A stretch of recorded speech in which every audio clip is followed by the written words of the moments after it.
in many cases is not like ये कोई बड़ा industrialist नहीं है जो अरबों कमा रहा है. It's really a connection with the soil and with that काश्तकारी of that crop. तो ये जो मसला है कि अगर मतलब गवर्नमेंट किसी स्कीम के साथ आती है और कहती है स्मॉल फार्म कंसोलिडेशन करते हैं और इस फॉर्मूला के तहत ये क्रॉप्स होंगे, तो उसमें इतनी ज्यादा रेजिस्टेंस होगी. इज देयर एनी इसका तोड़ क्या है? What's the solution? Land consolidation तक तो ठीक है, लेकिन then government shouldn't guide me कि this is a cluster for rice और this is cluster for sugar cane. Let the market decide it and the farmer producer and market growers they can then decide what to grow and how. उसमें जो एक और important चीज़ इसमें आ रही है कि आपका जो स्मॉल फार्मर है वो यील्ड तभी बेहतर ले पाएगा अगर उस तक एडवाइजरी टाइम पे आती है. नाउ मेरे गांव का जो बंदा होता है जिसको टाइप करना सारी उम्र, if he or she has never went to school, they can send me an audio message. So all we need to do is to digitalize our agriculture advisory services. I'm standing in my small field, I can upload a video clip of my crop and immediately I get a response, okay, this is the time to do this. And then I also get some sort of financing for it. So the current amount of $3.5 billion that are being spent on agriculture subsidies in Punjab and in Sindh, perhaps they can be better utilized in the interest of farmers. Reappropriated, as you said. Yes. Let's bring in Dr. Shaukat behind you, sir, and then you, and then we'll go to Amir, and then I'll go to this side, and madam, then I'll come back to you. Sir. Well, very interesting discussion. I'm not an agriculturist, let me make that clear. And I'm also not an economist. And I'd like to say this, that the emphasis... Sir, you are one of our most decorated scientists. I thought the audience should know, so please. I'm a lapsed scientist. I don't do any science now. I read more economics than science. But let me just point out very interesting points raised in this discussion and previously to that.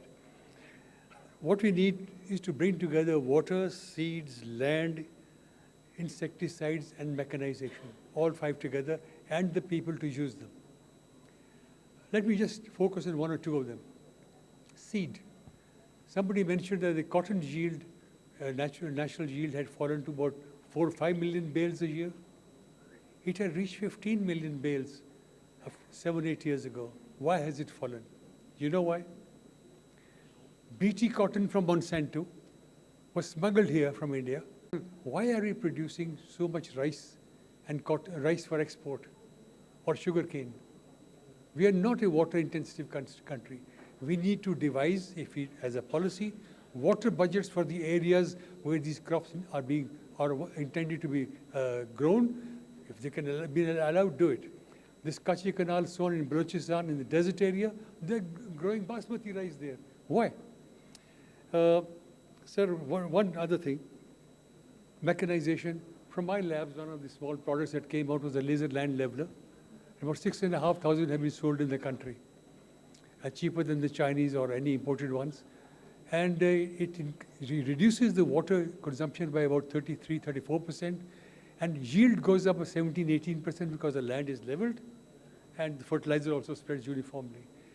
And now people are have bought 6 or 7 of them, they buy them, they grow in a little company, in a little group as a company, and SME, they do the land here, then go somewhere else, and come back after 3 years, do the land again. That's a great example of sort of how to ameliorate some of this. And one last thing, Ji.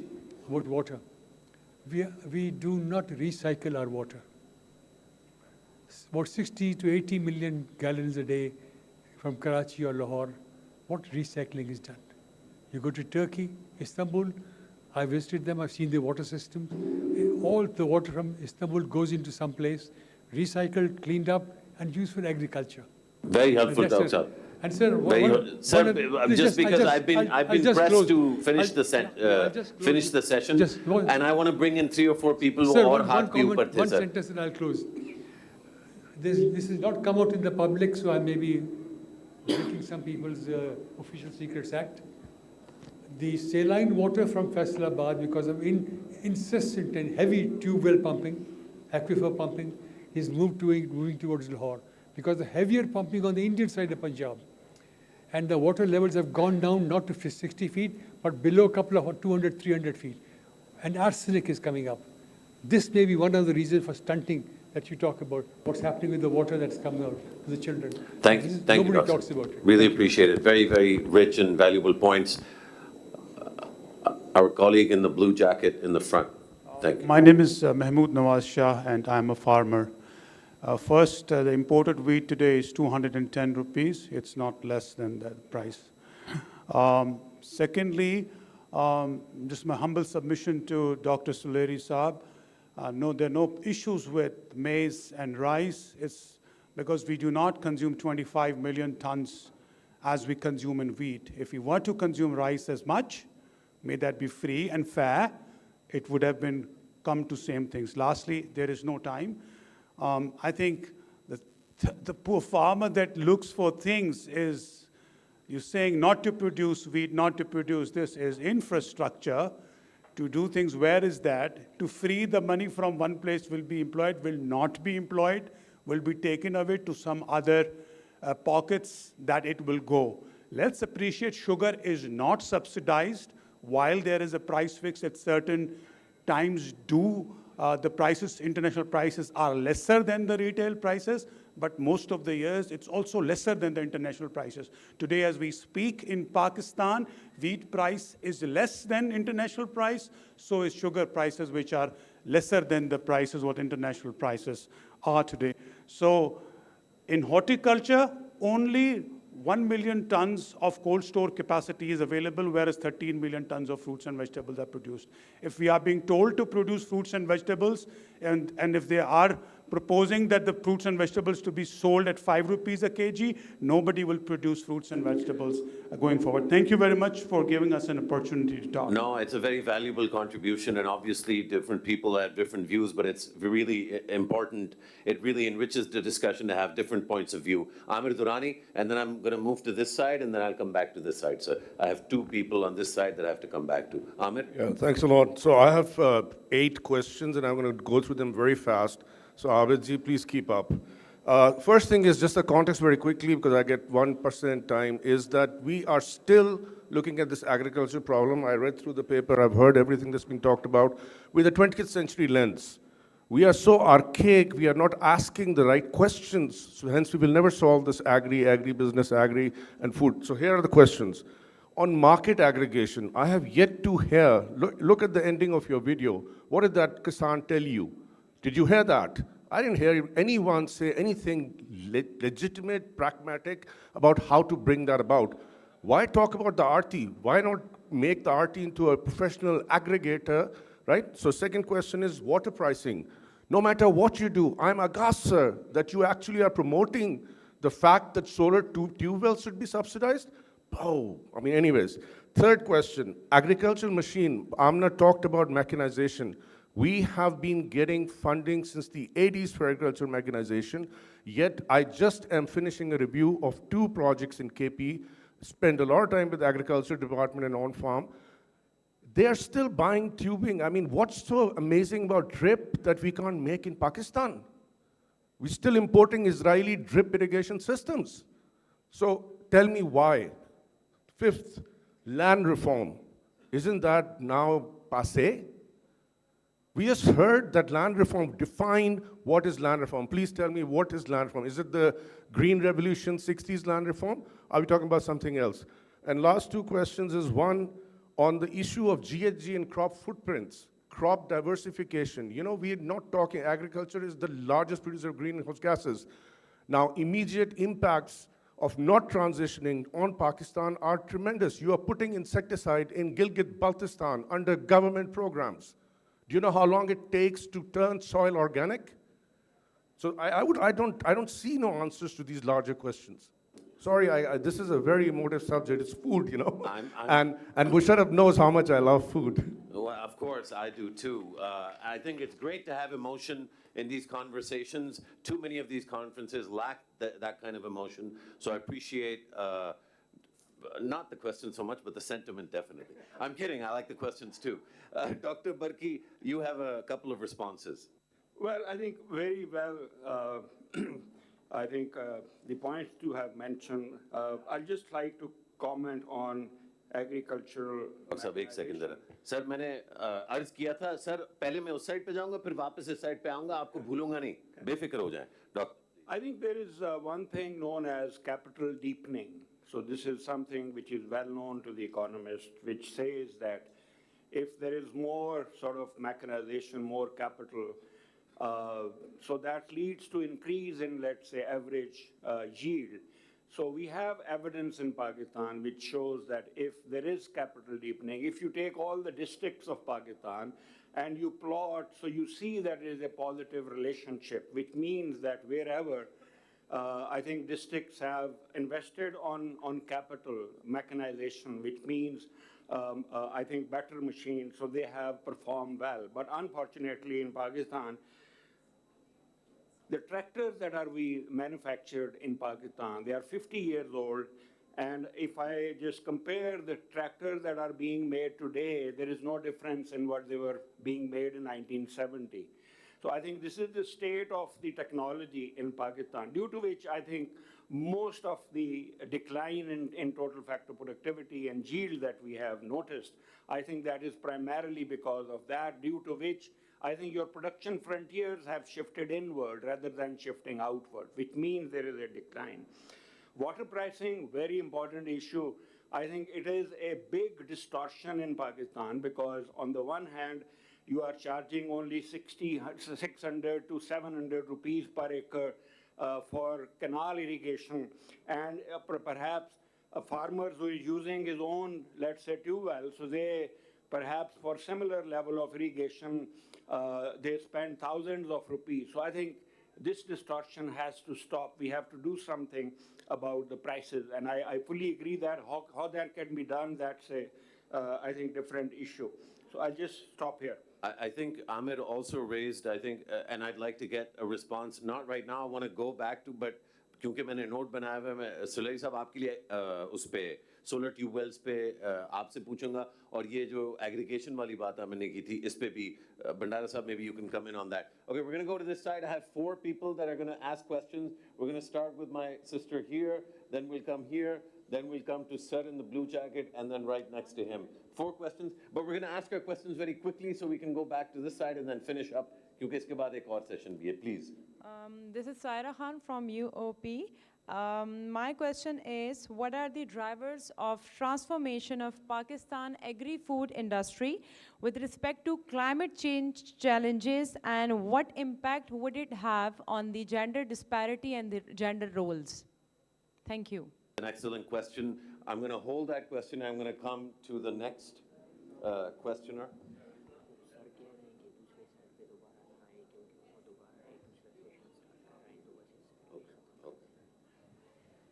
Assalamu alaikum. I'm Fatma Afzal from Fatma Jinnah Women University, and I wanted to ask that can you please shed some light regarding the training and education of farmer regarding the agriculture, and in other words, how much is a farmer of today aware about the challenges that we are facing with regards to climate change, climate resilient structures, policy measures, etc.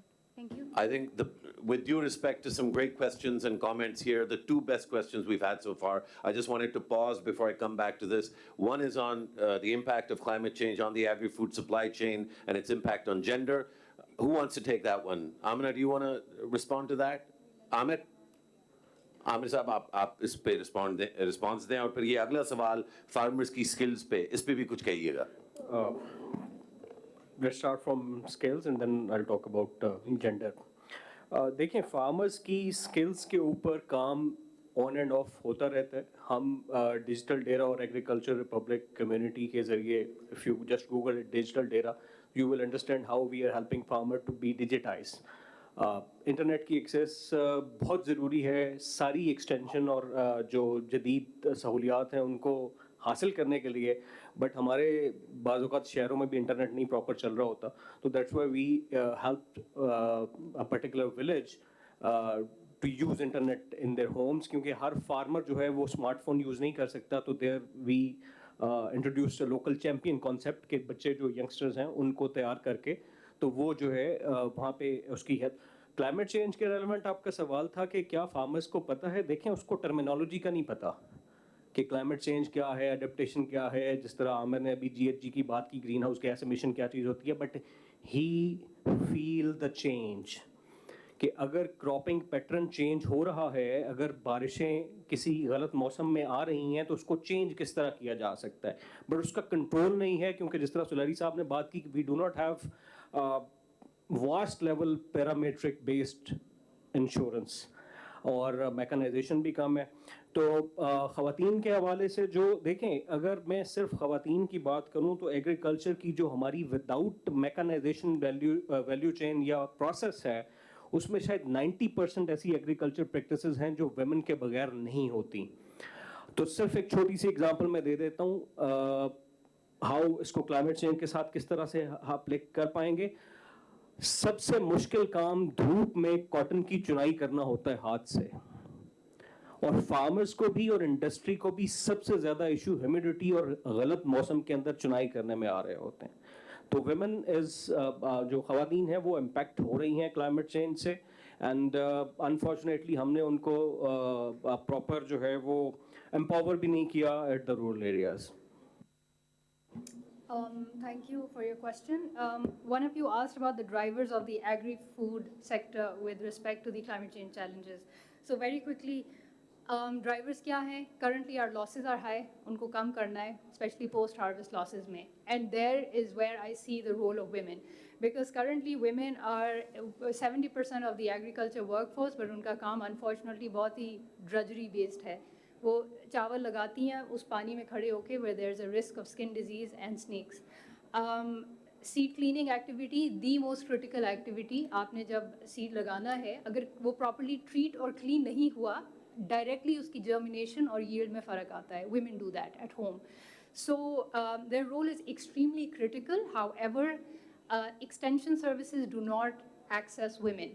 So we need to bring them into the net. We need to enhance their skills. We need to register them as farmers too, because उनका जो काम है उसको हम जब तक appreciate नहीं करेंगे और उनका skill set को enhance नहीं करेंगे, हमारा फ़ायदा नहीं होगा. And lastly, आपने climate change की बात की. This new thing within agriculture is the new changing production systems. For example, from your traditional agriculture system, अब लोग जा रहे हैं nature-based या regenerative agriculture की तरफ, which means you use less inputs. And trials हुए हैं. There was one trial at LUMS, one at NARC for wheat crop, and results showed that with minimum use of water, fertilizer, and pesticide, they were able to get the same yield. I think that's important also from the climate perspective of the question about skills. कि Sorry, अगर ये Musharraf, transition sorry. होगी. Sorry to interrupt. We have an online question, which Sure. we thought is very pertinent. This is from Balti. Thank you very much, Balti, for putting your question through. It says, why is the discussion focusing on one subsector only? Pakistan has huge potential in livestock and fisheries as well. Can the panel comment? Actually, we were supposed to have Dr. Barki comment on this. And ये livestock और dairy पे और fisheries पे जो है वो कह रहे हैं कि why are we so focused on the crop sector? So I'll let you respond to that question, but before you do, if you could hold that, and we're just going to have these two questions, and these are going to be very quick, brother. My name is Atif Ali, and I am PhD scholar in climate change. All panelists talk about the after cultivation and total reforms. But before that, there is strong seed, especially in last year, climate change, approximately 40 billion economic loss, and all the loss was our crops devastation.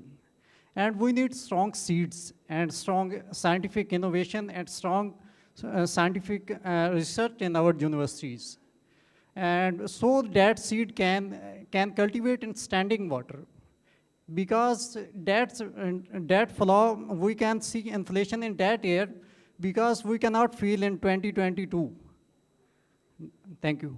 Excellent, thank you. That's quick and precise. Madam, Madam, Ji.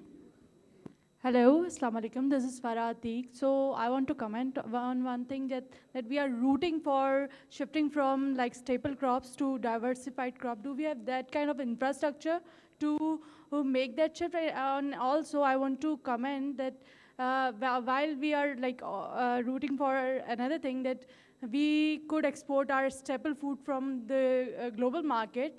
And we need to consider the global supply shift and supply shocks that the world is facing right now.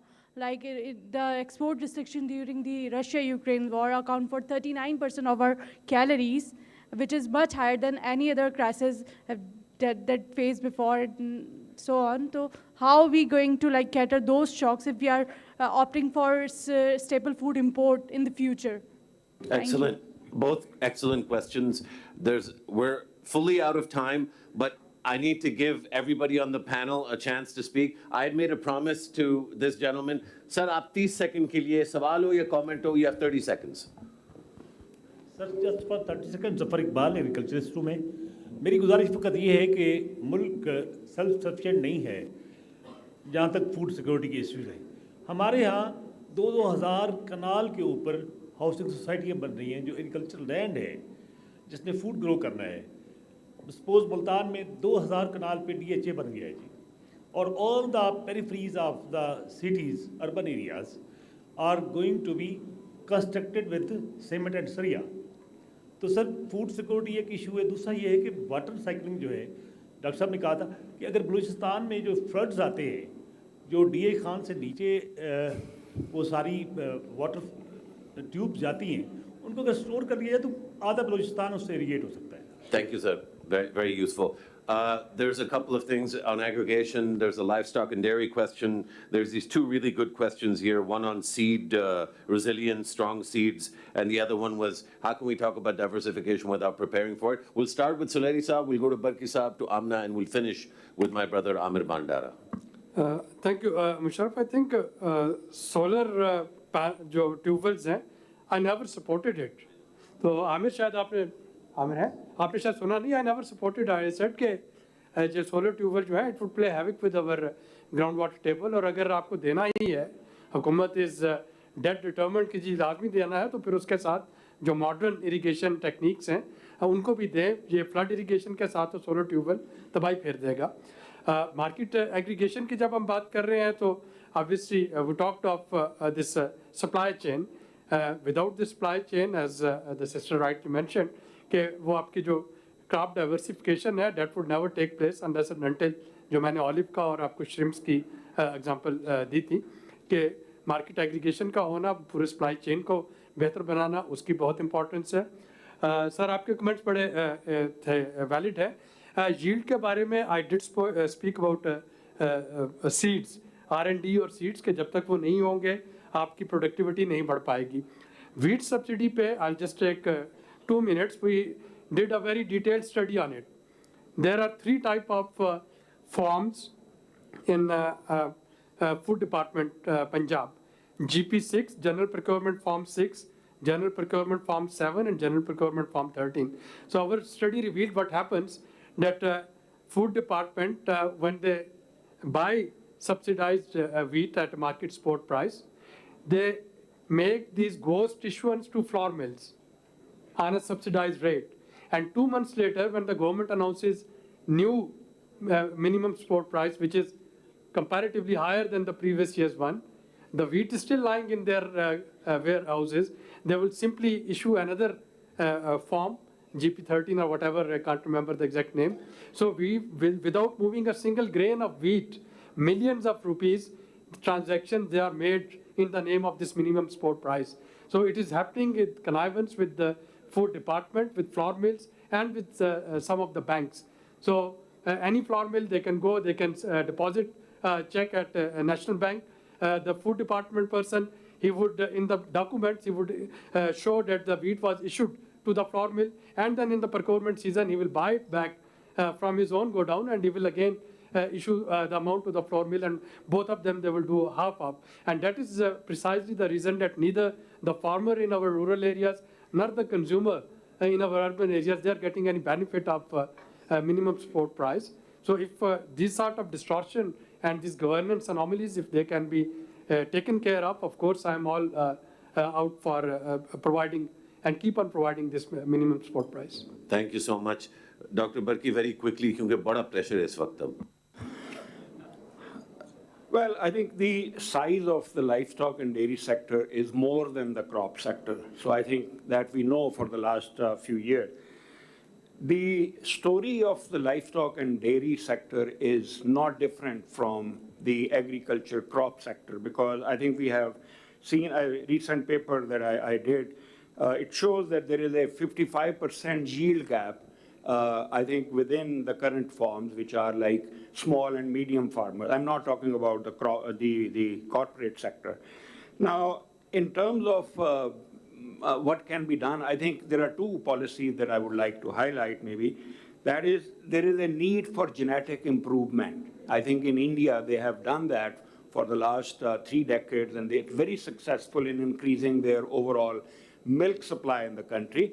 But I think Pakistan has kind of very haphazard kind of policy. There is, in fact, no policy of crossbreeding. That is something that is needed. Mechanization and electronic devices in dairy and livestock, it has the potential of about $8 to $9 billion sort of purchases. I think that's the market that we recently estimated. I think especially for the farmers who have more than 10, let's say, herd size. I'm talking about those. Finally, I think Amna has raised that point, and I would like to conclude by saying Pakistan has not done census of livestock since 2006, which was supposed to be done every 10 years. This is very important because when 2006 census was done, there was lots of issues, questions that this is exaggerating the number of the livestock and dairy. Because this is being used in the growth accounting framework, if those numbers are incorrect, so then your GDP estimates are also incorrect. My final point, I was doing a study for Tetra Pak, and they said the amount of milk that livestock census says is available, we don't believe that much milk is available. Why don't you compare the supply side with the demand side? So I said, okay, so supply side says this is the total, let's say, billion liters of milk that is available. So we said, okay, there is no export of milk, so it should be equal in your household survey. So how much consumers are consuming? So when we actually calculated that, so we found out that the census data, the number of, let's say, milk supply is only 81% of what I think consumers say. So consumers say that they are consuming 81% of what the census say. So there is a huge gap of about 7 to 8 billion liters, which is perhaps due to the census flaws that the census 2006 was done. I don't know why the new census now is not being done. That's a big question mark. I'm getting death threats. जी माशाल्लाह से इसमें कोई शक नहीं है. So very quickly. Very quickly, if you can, Amina. Thank you. I think livestock, a very important sector, and the good thing is if you invest in it, there's very quick turnaround time because the birthing cycle is very quick. Again, it is owned by the poorest. The poorest landless farmers, they are in livestock. Therefore, all subsidy programs that have to be targeted should be ideally targeted towards livestock programs. Breed improvement is one, but we need vaccines. Lumpy skin disease, another climate change related hazard that we suffered, we were not prepared, we didn't have the vaccines. Talking about fisheries, I was one of the failed shrimp farmers in Pindadan Khan. I did that personally, it didn't work out primarily because the shelf life of the produce is very, very low. We don't have the facilities. Secondly, the hatcheries and the feed mills, they're not available locally, therefore you have to import. With the PKR depreciating, it becomes unviable economically. And therefore, till that is looked at, we really can't invest in that. Thank you. Thank you, Amina. Last word to our farmer. एक तो sir doctor सोलरी के solar tubules के साथ मैं add कर दूं कि अगर देने हैं तो फिर ग्रीन मीटर्स के साथ दे दें. Farmers would be more interested to earn money through power generation instead of pumping water. Livestock का सर मैं इतना ज़रूर कहूँगा कि we should focus on indigenous species instead of imported crossbred, क्योंकि वो हमें ज़्यादा बेहतर, they are more resilient. Like if Sahiwal cows lactation periods go for 7-8 years, Australian would go for just 3 years. तो उसके ऊपर एक तो काम हमें हाउसिंग और वैक्सीनेशन, जिस तरह अमिना ने कहा, वो बड़ा इंपॉर्टेंट है. क्लाइमेट चेंज के हवाले से यहाँ से सवाल था, सीड्स के हवाले से. Climate play very differently with the crops. Heat waves भी होती हैं, ड्राउट्स भी होते हैं, फ्लड्स भी होते हैं, और जब फ्लड आता है तो फिर सारी रिसर्च, सारे के सारे सीड्स चले जाते हैं उसमें.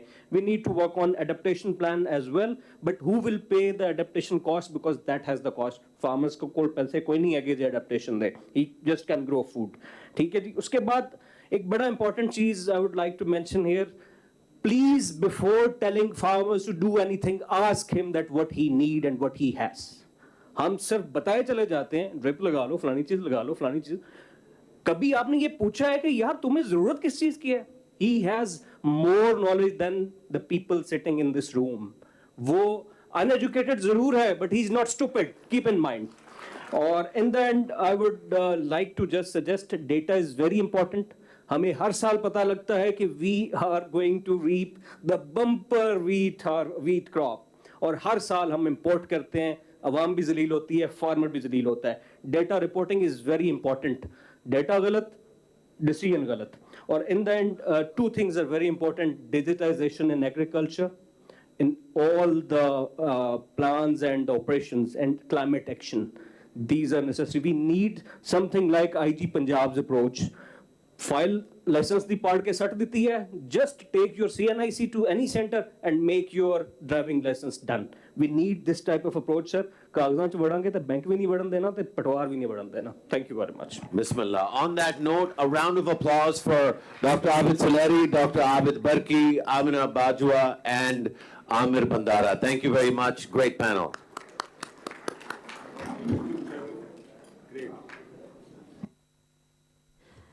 Hello. Please keep seated because we are not going for any breaks. And I'm sure the next session will energize you because we are going to now talk about energy.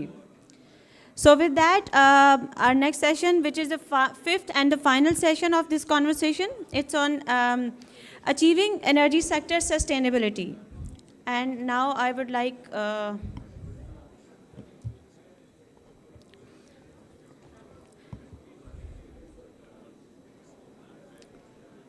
I would request you all to please keep seated because we are not going for any breaks.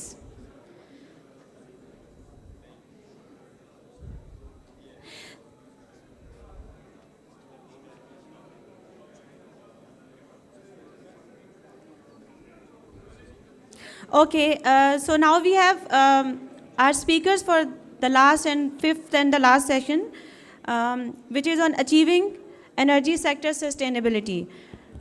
Our first speaker for today is Mr. Tahir Basharat Chima, who is former MD PEPCO, Ms. Maha Kamal, who is co-chair Women in Energy. Next we have Mr.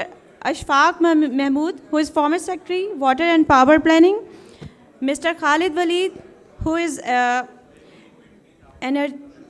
research fellow at SDPI, and Mr. Tausif Faruqi, who is chairman NAPRA. And in the end, Dr. Nadeemul Haq is moderating the session.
Syed Mohammad Ali साहब कहाँ हैं? आ जाएं।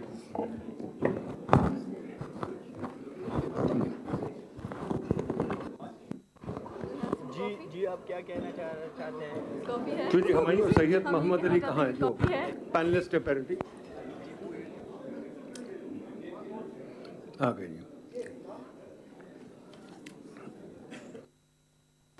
Please बैठिए।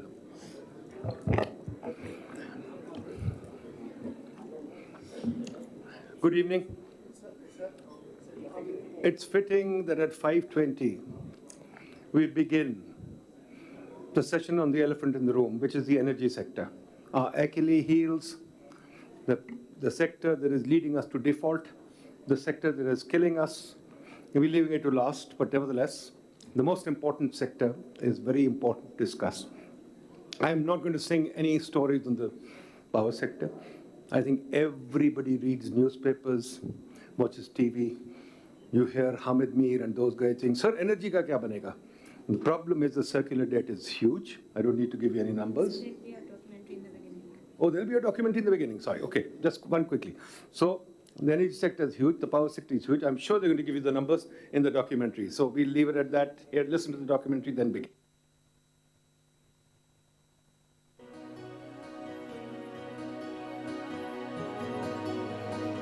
Energy is essential for economic development and poverty reduction, but Pakistan faces a number of challenges in the sector. The most prominent of these challenges is fiscal. Electricity and gas sectors are heavily in debt with a combined circular debt of over $14 billion. The circular debt imposes a significant burden on the government's budget and makes it difficult to invest in new energy infrastructure. The country imports around 43% of its total energy supply. This makes the country vulnerable to fluctuations in global energy prices and supply disruptions. Whatever energy does make it into supply does not always reach its use case in the most efficient way. Over 10 million people do not have access to electricity, and over 40 million people to clean cooking facilities. Pakistan has a long history of power outages, which cost the economy over $8 billion a year in lost output. These outages are caused by a number of factors, including inadequate generation capacity, transmission and distribution losses, and fuel shortages. DISCOs are the companies that distribute electricity to homes and businesses. These companies continue to be inefficient, losing a lot of electricity along the way. This is due to a combination of old meters, people not paying their bills, and people stealing electricity. There's also a relatively high energy intensity of GDP, meaning that it uses more energy than other countries to produce the same amount of output. This is due to a combination of inefficient buildings, appliances, and industrial processes. The energy sector emissions are a major contributor to greenhouse gas emissions and air pollution in Pakistan. This is a major concern as Pakistan is already one of the most vulnerable countries to the impacts of climate change. The industrial sector has the highest share of energy use. Combined with its heavy reliance on coal, the sector makes a disproportionate contribution to air pollution and GHG emissions. Despite these challenges, there are a number of opportunities to improve Pakistan's energy sector. The country has abundant renewable energy resources such as solar, wind, and hydropower. There's also significant potential to improve energy efficiency in buildings, appliances, and industry. बिजली जब जाती है तो काम रुक जाता है, ज़िंदगी धर्म भरम हो जाती है, सारा काम ही हमारा बिजली पे है, वर्कर फ्री हो जाते हैं, हमारे ऑर्डर आगे पीछे हो जाते हैं जो हमने कमिटमेंट की होती है, और ये जो गैर अलानिया लोड शेडिंग जब दिल किया कर देते हैं उसकी वजह से बहुत सारी मुश्किलात का सामना करना पड़ता है। मैं एक ब्यूटी पार्लर चलाती हूँ। ब्यूटी पार्लर चलाने के साथ साथ जो है महंगाई इतनी ज़्यादा है और बिजली की लोड शेडिंग इतनी ज़्यादा है कि कस्टमर्स आते ही नहीं हैं। जो कस्टमर्स आते हैं उनका काम जो होता है वो सारा रोशनी में लाइट में करना होता है, बिजली होती नहीं है जिसकी वजह से कस्टमर्स नाराज़ होकर उठ के चले जाते हैं और काम रह जाता है। इस तरह हमारा सारा काम जो है ख़त्म होकर रह गया हुआ है।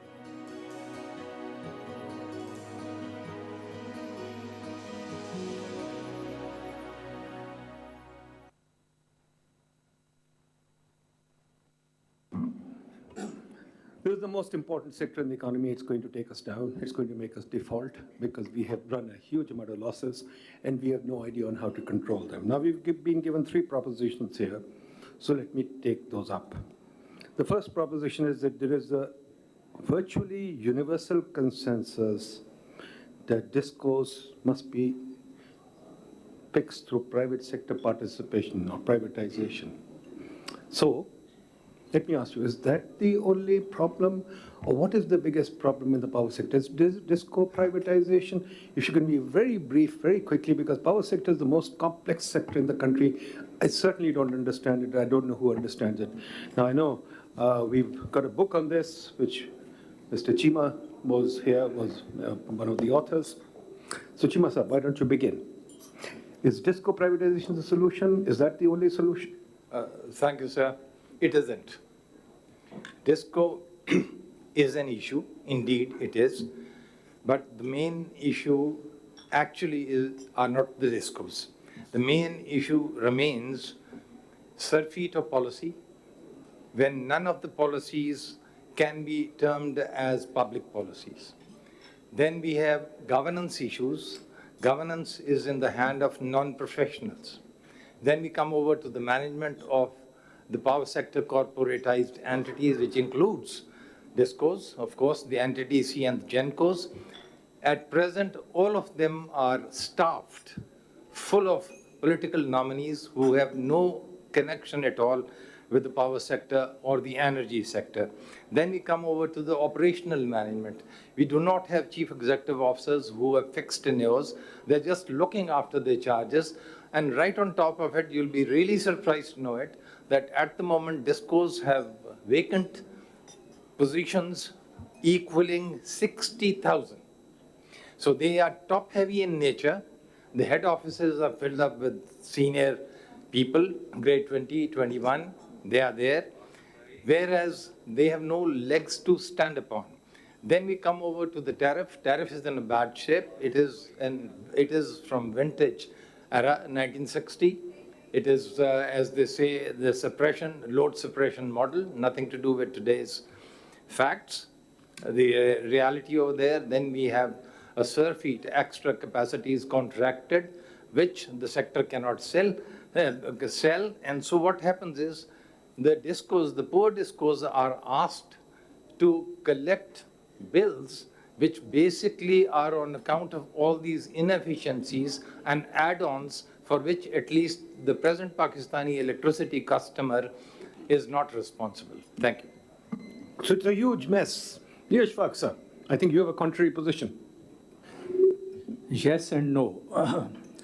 I agree to a large extent to what Tahir Saab said, except for one basic point, and that is DISCO the key problem or not?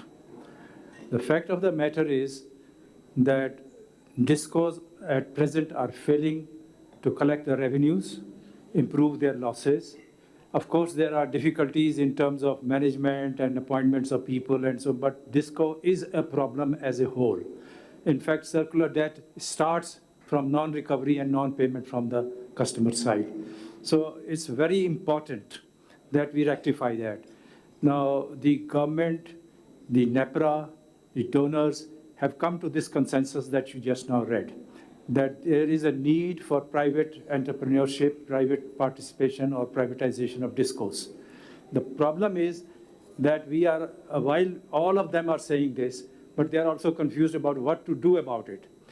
Pakistan has recently decided to go on the path of open access and market competition in the power sector. That opens up the whole power sector, starting from supply, transmission, distribution, collection, revenue, and so on.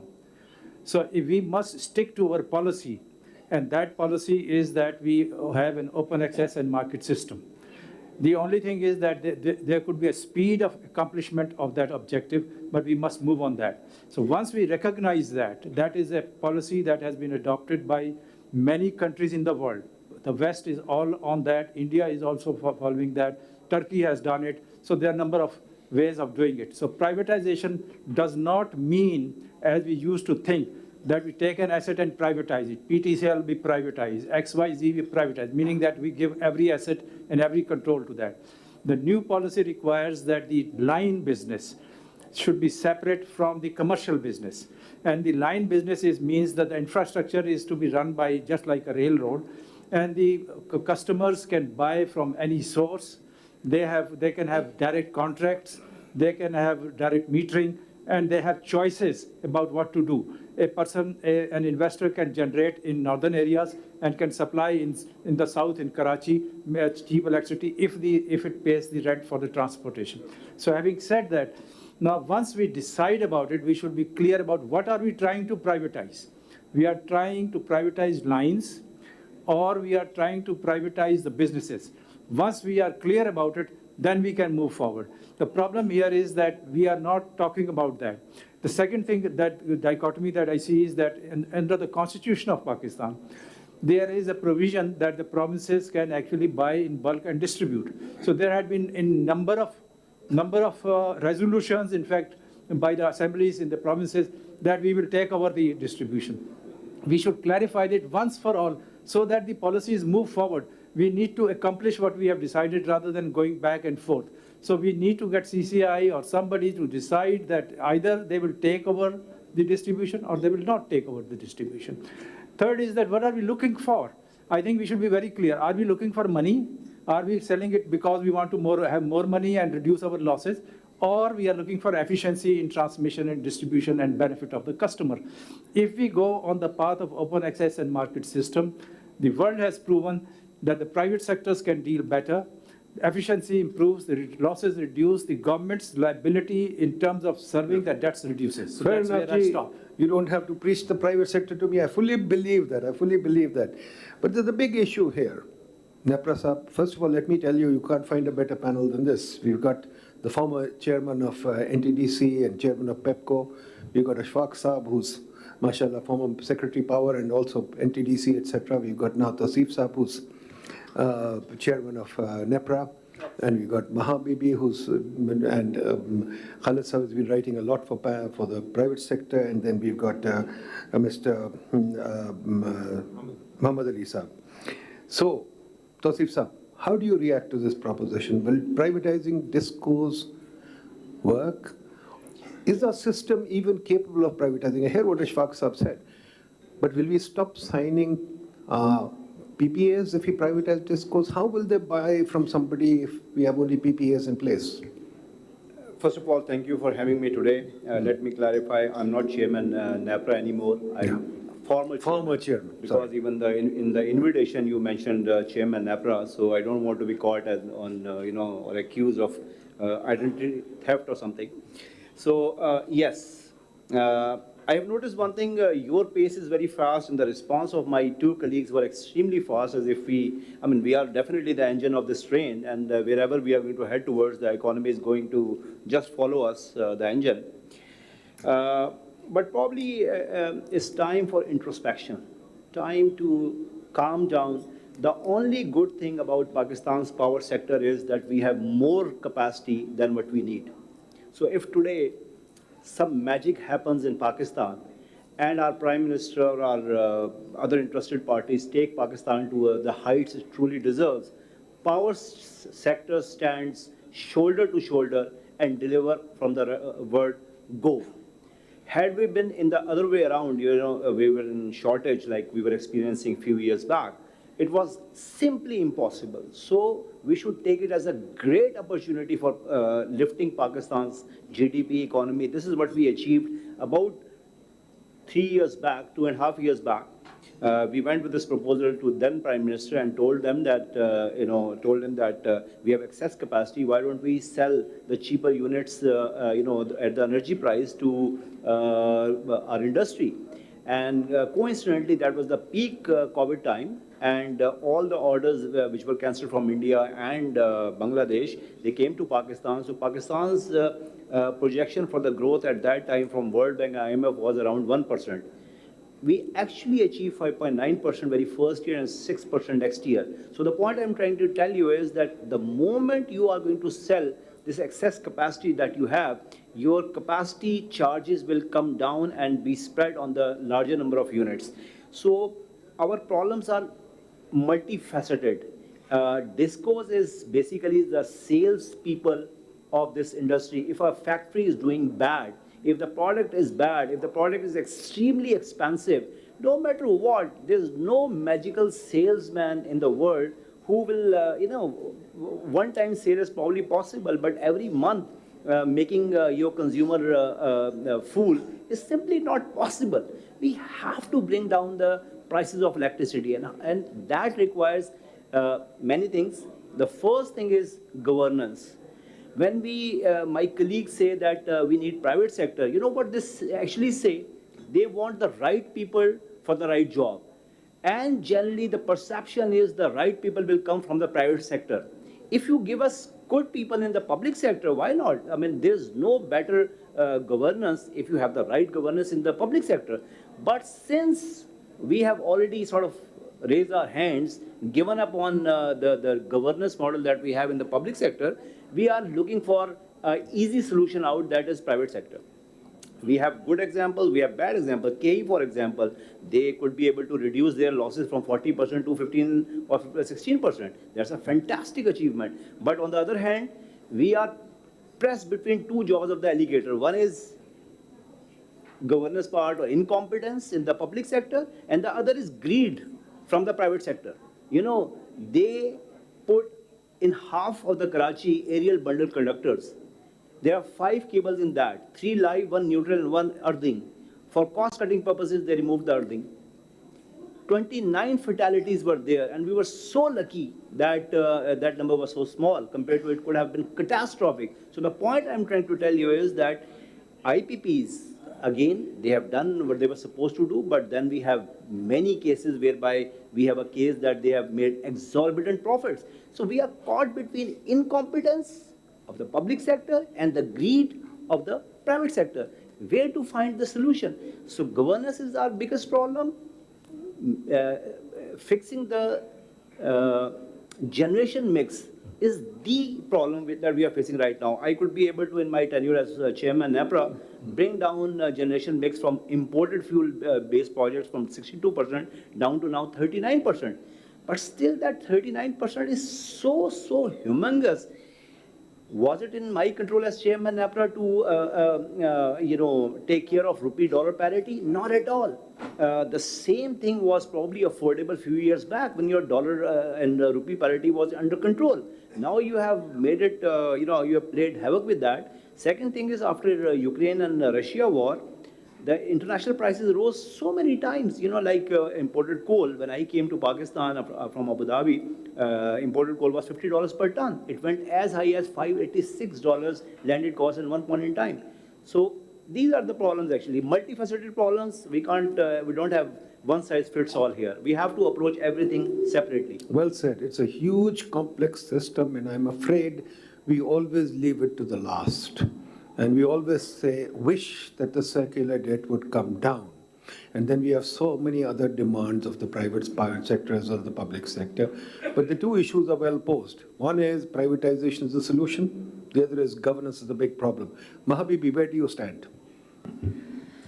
So I think we should be asking the right question here, right? So instead of asking and taking privatization as a given, I think we should ask why our tariff is so high to begin with. Why is it unaffordable for consumers? And I think part of the problem is what Tausif Saab has here pointed out very correctly, that it's our dependency on fossil fuels, right? This is our excessive dependency, first on oil and then later on gas. And unless we move away from that deep dependency on imported expensive fossil fuels, we're not going to be able to solve the problem. Is there an alternative?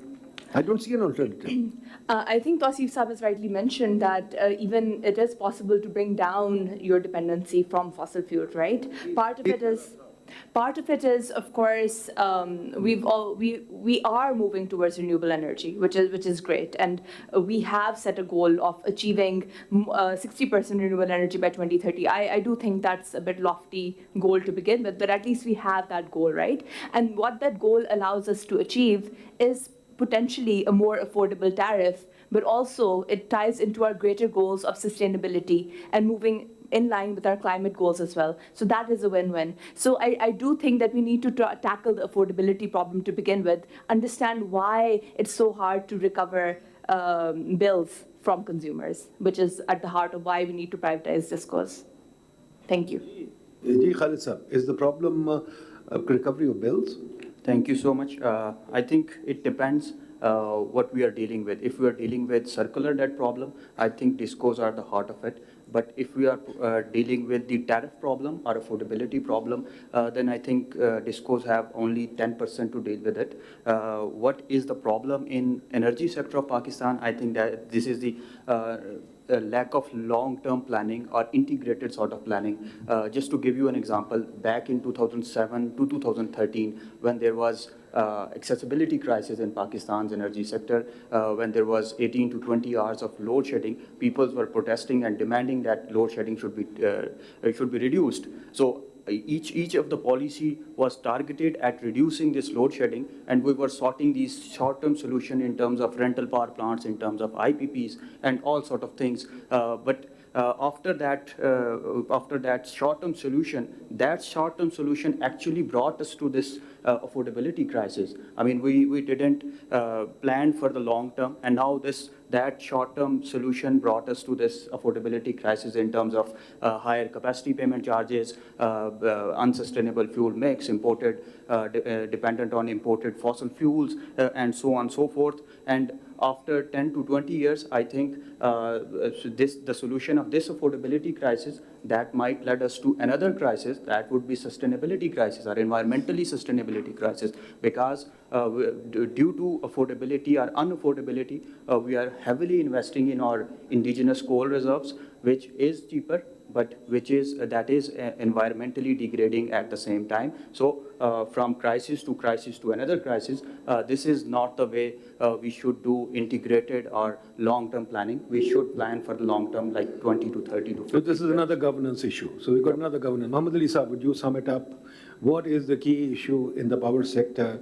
Why are we always beating about the bush? Why don't we have a solution? It's been 15 years or maybe more. In fact, it's been 30 years. From 1994, we've had a power sector issue. We spent, according to crude calculations, 11 trillion rupees. We need to pay another roughly 2.4, 3 trillion rupees. Somebody says 4 trillion rupees. We are bleeding like a bloody, Ebola patient. So please tell us what can... Ji, thank you very much, Nadeem sir. Thank you for having me over. I think I'm the only one here on the panel who's representing the private sector and the investor, which by definition is greedy. Please tell us what is your Sorry, tell us your... Sorry? You said you're an investor, so please tell us what does that mean? Investor means that I work for private sector and we invest into the power sector. I run for power projects, also IPPs, wind IPPs.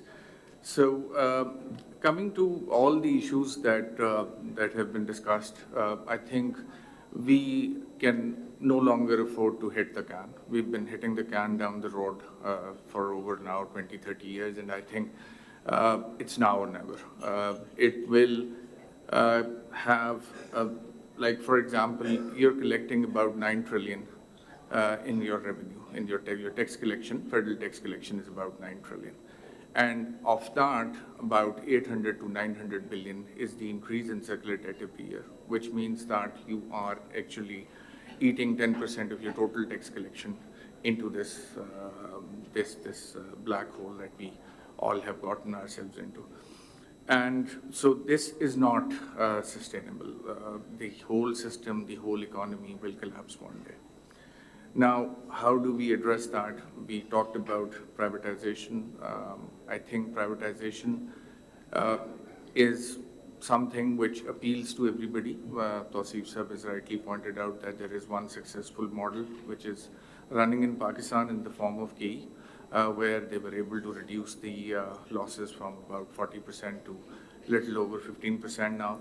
And I live in Karachi, so I can vouch for it that this quality of service also has improved over the years and significantly improved over the years. The number of power outages have reduced significantly. So in the end, as a customer. But Mohammad Ali Sahab, not everybody agrees on the KE model. We'll come to that later. What is your magic solution? Yeah, no, I'm just coming to that. So on the privatization, the real challenge is to make it viable, because these entities, the discos today, are not economically viable.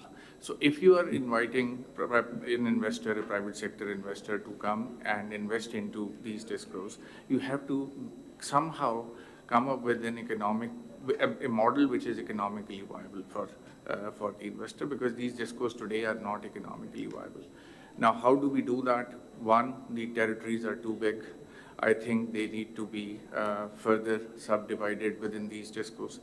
They can even go up to the feeder level, and those feeders and certain collection of feeders can be privatized as a pilot. Those feeders, as Ashfaq Sahab said, there is this debate also going on that whether discos should stay in the line business or they also run the commercial part of the business. Now, when you say or talk about the wheeling part, and when you say that a customer should be free to buy electricity from wherever they want, then the other issue comes, which is that surplus capacity that government has set up. Now, what do they do with that surplus capacity? If you look at a disco tariff, there is a capacity charge that disco recovers from the consumer. That capacity charge in turn goes to CPPAG, and which is then paid to the IPPs or all the generation assets. Now, if you say, and that since it is connected on volume, and tomorrow we go for that wheeling thing, and in that wheeling, we say that a certain volume will then be subtracted from the disco's volume, then that's a loss, direct loss of capacity that will be there, and somebody needs to cater for it. Sir, you agree that it is a governance issue then? It is a deep governance issue. Governance is there. So what is the issue very rightly said that the state of affairs as far as governance is concerned, they're also not in good shape. But sorry, let's define governance. Governance is simply how you're managing the sector. It's not governance of the country as a whole. How are you managing the sector? The issues that you're raising are all management issues. That if we do not manage this or that, or for example, we are not sure how the fuel is coming in, we don't know where the leakage is, we don't know. As Khalid Sahab said, planning. Planning is also part of the governance issue. If the boards are not properly organized, etc., it's a governance issue. So let's clarify, what is the key issue here? I think what happens in most power sector discussions, we never get down to the basics.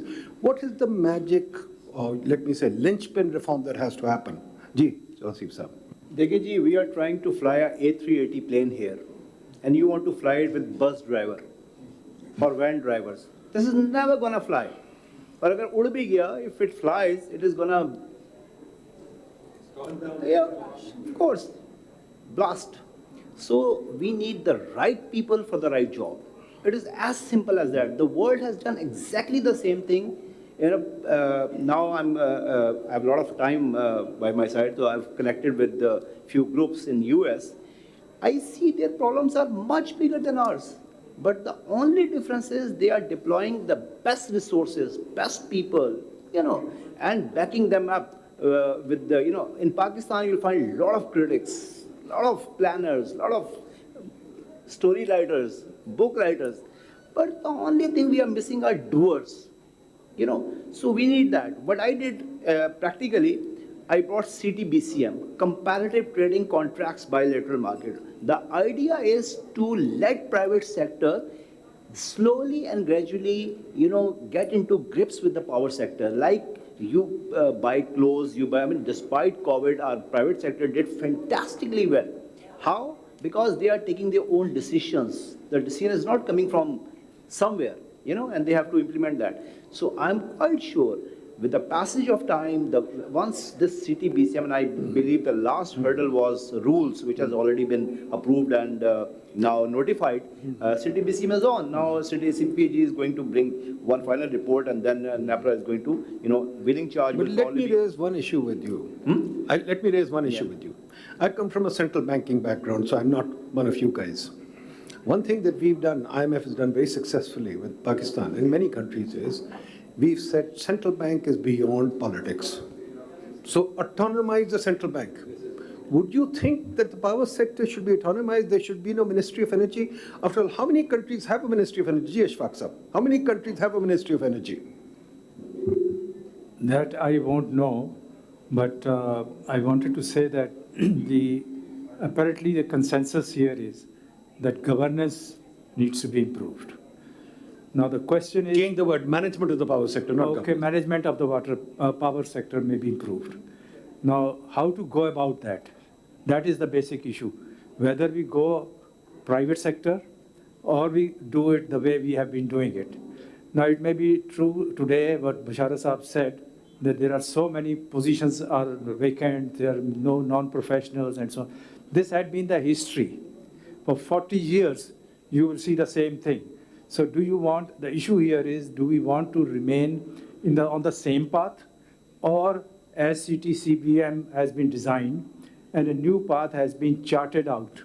The only thing is, if we set up a goal that the way to go forward is to induct private sector, it will be gradually that we will reach that. It won't be a panacea of everything if we announce it today. We need, for instance, I illustrated the problems, whether we want to privatize wires, whether we want to privatize it as a whole, lock, stock, and barrel. How do we want to go about? So if we agree to the goal, otherwise we should think if this goal was not there, we are back into the public sector, and all this is not just overnight. It is a culmination of 40 years of mismanagement. So please remember that. So let's make a goal very clear and then chalk out a path. So what should the goal be? Should the goal be to make the power sector independent of politics, technically skilled, a sector that exists, for example, in the US or UK, etc., where there's no minister or secretary who runs the power sector, the power sector is run by professionals, professionally done, and we force you to produce a balance sheet that is meaningful? Or should the goal just be to leave the sector as it is? No, and that's fine, and privatize precisely it. not. Precisely what CTCBM has been prepared, the open competition, market competition, private sector players, only the wire business remaining with the public sector that could also be privatized with certain caveats, and a strong NEPRA. For instance, just now I heard that in Karachi, there were so many fatalities, and because those cables were there and which were earth connection was removed, my question would be, why did NEPRA act on it? So the governance is this, that if you see some violation going on, that is what is to be emphasized. Otherwise, it should be left open. This is why the regulator is there. Sir, can I respond on this? Please. Sir, first time in the history of Pakistan, the highest penalty that we could impose, that was imposed on KE, 3.5 million was given to the family of the deceased, and the job was arranged for the next of kin. And this model I rolled out in the entire Pakistan. Not a single disco in Pakistan had a HSC department or safety directorate. Very first time they had. Few more things that we did was basically opened up the discos. Now broken them down into two, wire business and the commercial side basically. And another milestone that I achieved was, as Chairman NEPA, that we have issued them licenses for next 20 years without exclusivity. So the point is, anybody can come in because there is no defined territory of any disco anymore. So if somebody wants to come and be a player within that disco, be our guest. Then another competition we brought within the transmission systems. Very first time we gave license to SIN, and then KPK, and now I think Punjab, so that they can give competition. Basically, giving some remuneration for people who die is not a solution. The solution is that you should not have allowed the disconnection of earthing connections. The management should have been sacked. Should have been sacked, yes. And this is where the governance is lacking. And this is what is the governance which is needed by professionals. There's no secretary required for this. Okay, fair enough. So let's get to that, Chima sir. Please tell me, should the state bank analogy, does the state bank analogy work, or am I wrong? I'll make 2 points first, sir. CTBCM is for tomorrow. We are living today, and we are in a bad shape. The power sector has become an existential threat for the country. It has to be tackled today. and implementation of CTBACM is going to be spread over some time. Imagine, sir, for CTBACM we need wheeling apart. NEPRA recently required all the discos to post their petitions for wheeling charges. You'll be really surprised to know it that they posted a figure of rupees 28 per unit as wheeling only. So what even the best of the private sector is going to do? Nothing. There are issues. I'm sure all those will be surpassed.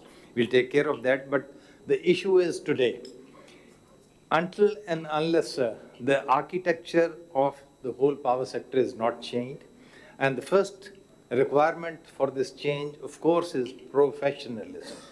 The government of Pakistan, through its Ministry of Energy, should restrict itself to policy only, and the policy has to be a good public policy.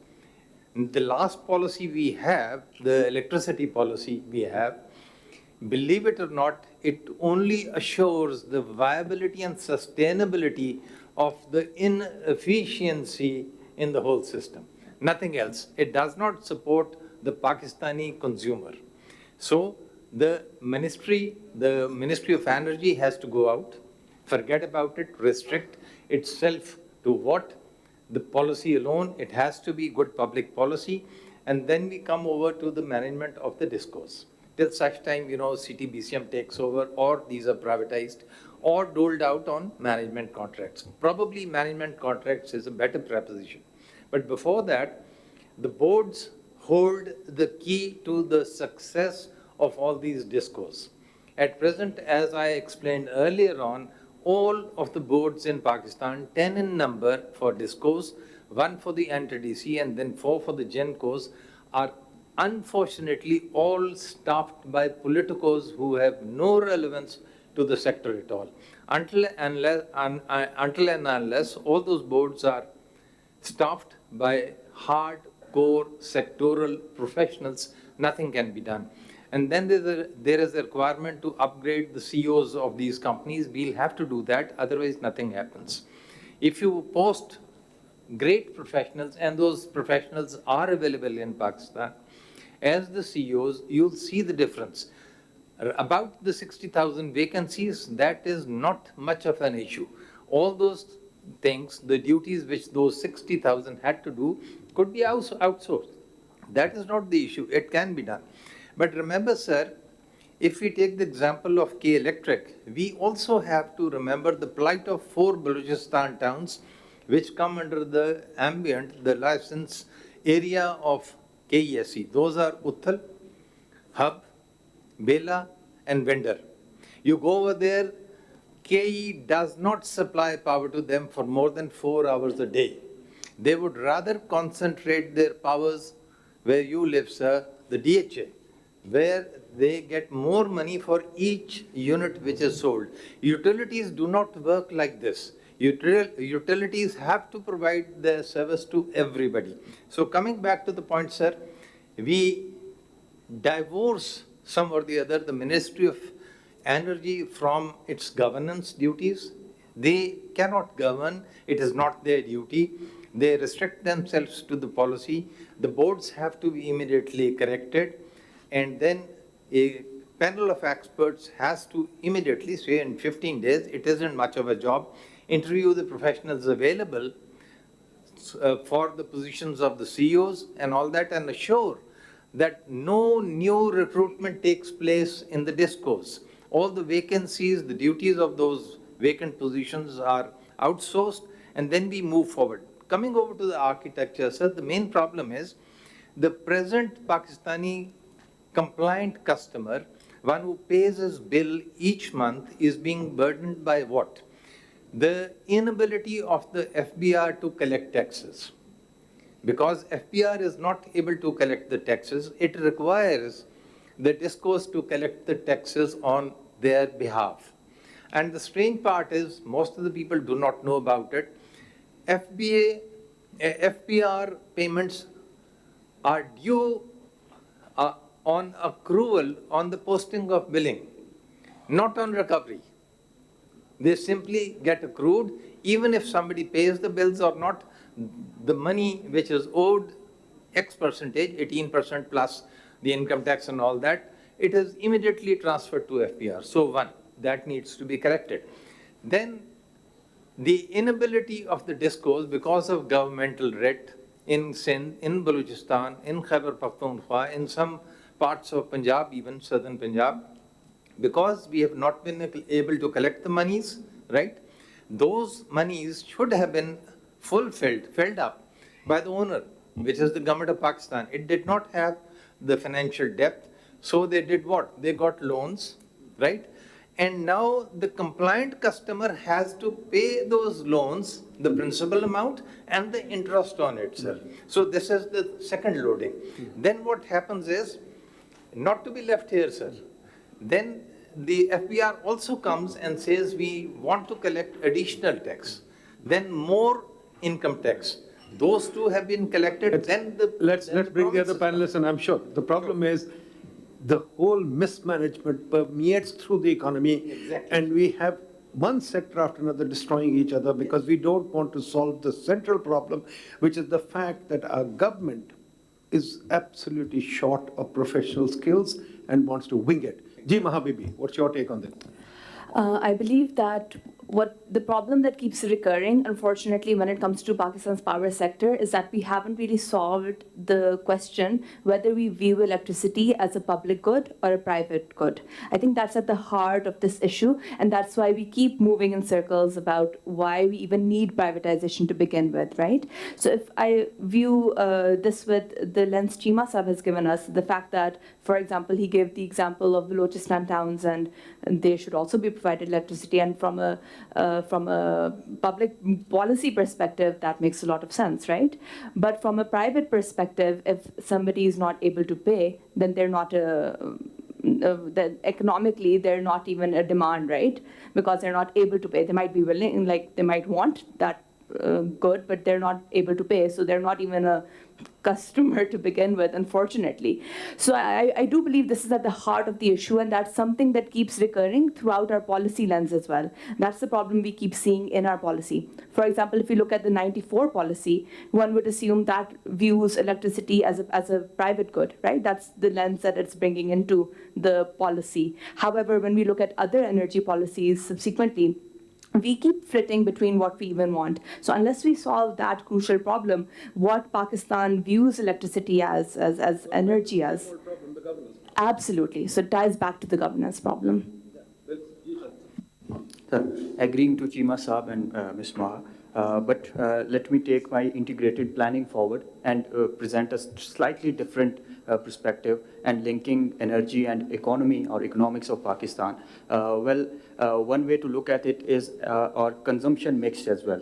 I mean, the 50% of demand coming from residential sector, 20% comes from industry and other so on, which means that we are wasting or we are paying to generate electricity in terms of dollars, and we are providing it for the unproductive use, not for the industrial sector. If we try to increase the industrial demand and link it with, like, energy is the fifth factor of production in terms of economics, so we can have this. Why are you calling my consumption unproductive? So my consumption is productive too? Yep, your consumption is productive, yes, obviously. But if we link it with industry in terms of dollar earning or foreign exchange earning industry, that would solve, I think, many of the problem.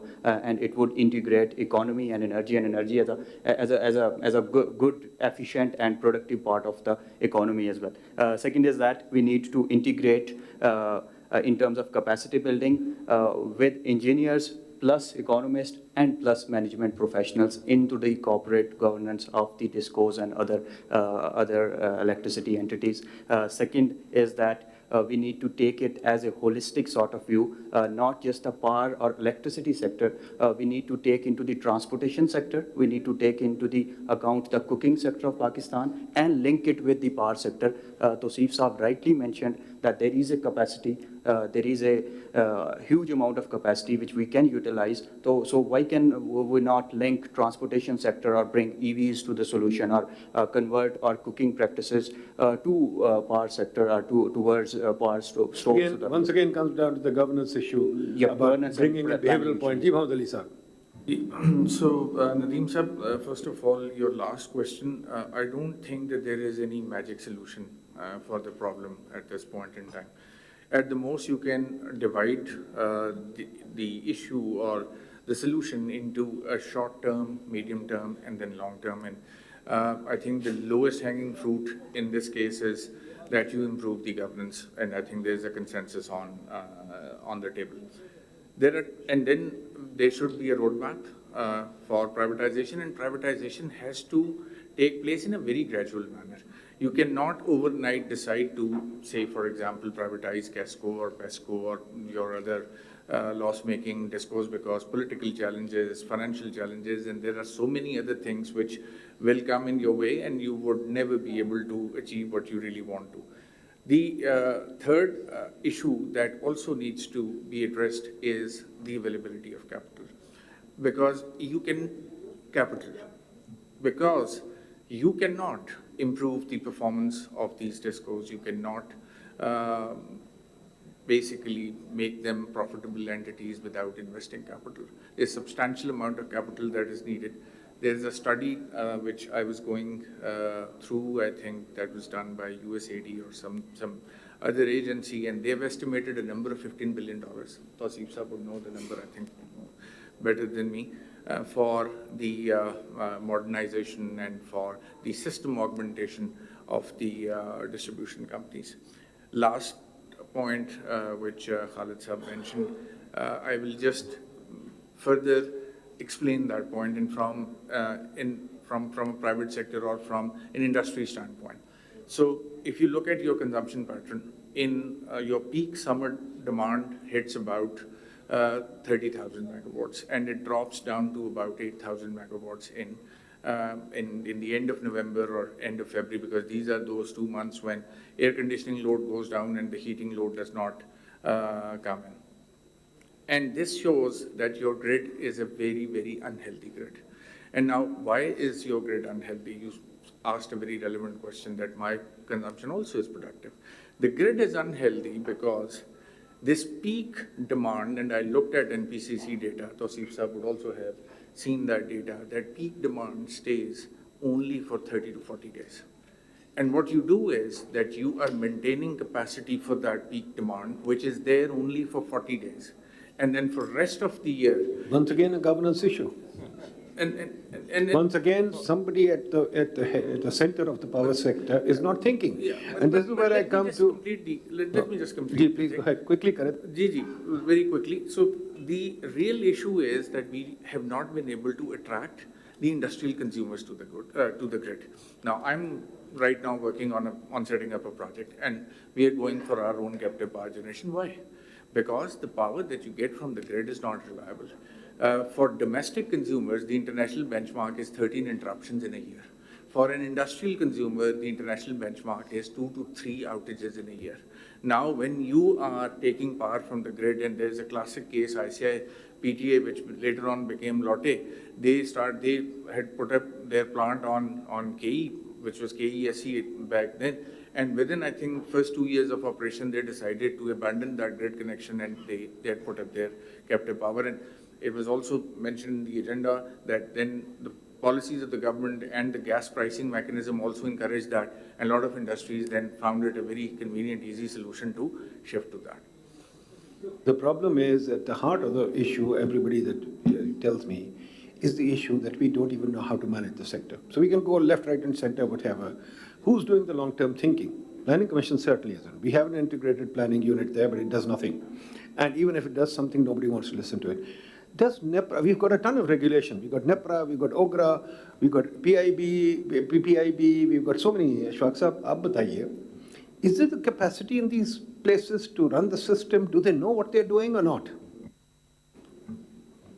I tend to fully agree with Tahir Saab that we at the present don't have adequate capacity, maybe very low capacity, professional capacity to handle these things.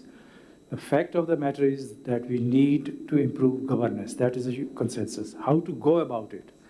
One way is, as Tahir Saab articulated, that we have boards and we have professionals and nothing to do. Let's call spade a spade, Tahir Saab. Will it happen? Why it didn't happen? Let's be very clear about it. That's why set a goal, not overnight. Follow it up as much as you can accomplish. Set a goal and keep on moving towards that. And I'm not saying to set a goal. A goal has already been set by NEPRA. So we follow that gradually on that path. You see, you talked about the FBR issue and the collection of income tax, and my bill also shows income tax. It's easy to dictate the bureaucrats, the professionals who are paid by the government money, and get this done. Had this been a private sector, would they agree to it? Okay. Because they're spineless, I must say. But would they collect TV bills and so on? So the point is that we should keep on moving on the lines that have been set. We need improvement in governance. We need to do whatever, but let's be very honest about itself. It is unaccomplishable that the government interference, the interference of all those who matter, including the politicians, will continue. As we move on that path, slowly and gradually, the private sector will get its feet on the ground and will do many things. In fact, there were many things in respect of reduction of losses which KESE did, which public sector could not do. Of course, if they are now under pressure on income tax, there must be some weakness on their side. They might be looking for some new license. There had been talk about selling KESE, and so they are vested interests. But having said that, set a goalpost and move gradually towards that. Otherwise, it will never. Very good point. Tausif sir, the issue is to bypass the gorilla. There's a big gorilla in the room that we don't want to talk about, which is the governance system. And fair enough, I accept what Shfaq Sahib is saying. It's a very good solution. Is NEPRA confident this can be implemented? It can be done well? Is NEPRA capable of managing it? Will it happen? See, what I tried to do was reduce NEPRA's intervention as much as possible. Being regulator, I tried to deregulate the market as much as possible. And CTBCM, and then, Pakistan's power sector was growing like jungle bushes. There was zero planning. Since last 71 years, zero planning. What I tried to give was IGSEP and then TSEP, Indicative Generation Capacity Extension Plan. At least you should know, and based on DISCO's, projections of demand, and on the least cost basis, and primarily on indigenous fuel-based projects. I had an honor of meeting the previous Prime Minister, and I gave him a briefing. And I told him that at one point in time, Philippines had 44% losses. They all sat together and said, are we going to continue like this? They said, it's untenable, it's not doable. They said, what should we do? They said, no political influence, no personal influence. Today their losses stand at 7.5%. Is that nation famous for anything other than caregiving? Or Pakistan is known for many great things, like we are the ones who developed our own indigenous nuclear thingy, We are the ones who are second to none as far as anti-terrorism war is concerned. Can't we do this? Very easy. That's was one of my points, that I'll give you 2 top defaulters from each distribution company. That was 3.5 years back. Let's tackle them. If any third guy steals electricity from their subdivision, I'll be answerable to you. Unfortunately, so I told at that time, if we are not going to take these measures now, we are bound to be doomed. Because the way things are going, it is going to be untenable. It is not going to be possible for the people of this country. One comment I would like to give, Bashar Sahab, what you mentioned. My request to everybody, all concerned, is that we have to take it as a national crisis. It is simply not possible. The Titanic is sinking, and we can afford to provide motorboats to somebody to, salvage them. We all have to face it together. It is simply not possible that we, let's say, take that 25 rupees out and give our business wheeling charge at 0 and load our well-paying consumers, domestic and others, that additional 28 rupees. So that is going to make, their tariff go by another 28 rupees. So the point is, everybody has to face the brunt. Like any Pakistani child getting born anywhere in the world is indebted by 2.5 or 300,000 rupees. So similarly, it is a national cause. We all have to chip in. Chima Saab, then we'll go to the floor. Please, folks, start raising your hands. Sir, we saw that indeed Pakistan is facing an existential threat. And then we had a consensus that basically it is a governance issue and a very serious one for that.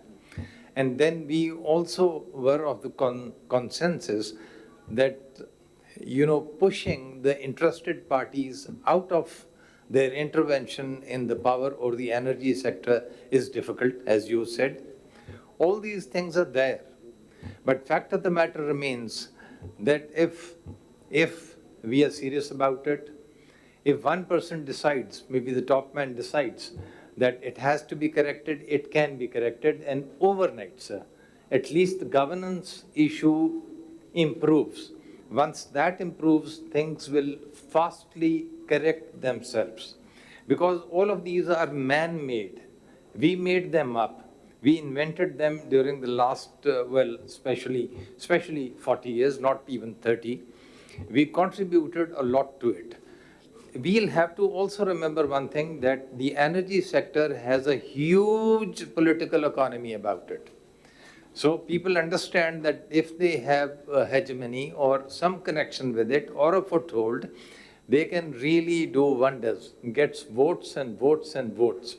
But I am, sir, very, very clear about it, that if we want to do it, the governance issue can be improved overnight. Thank you.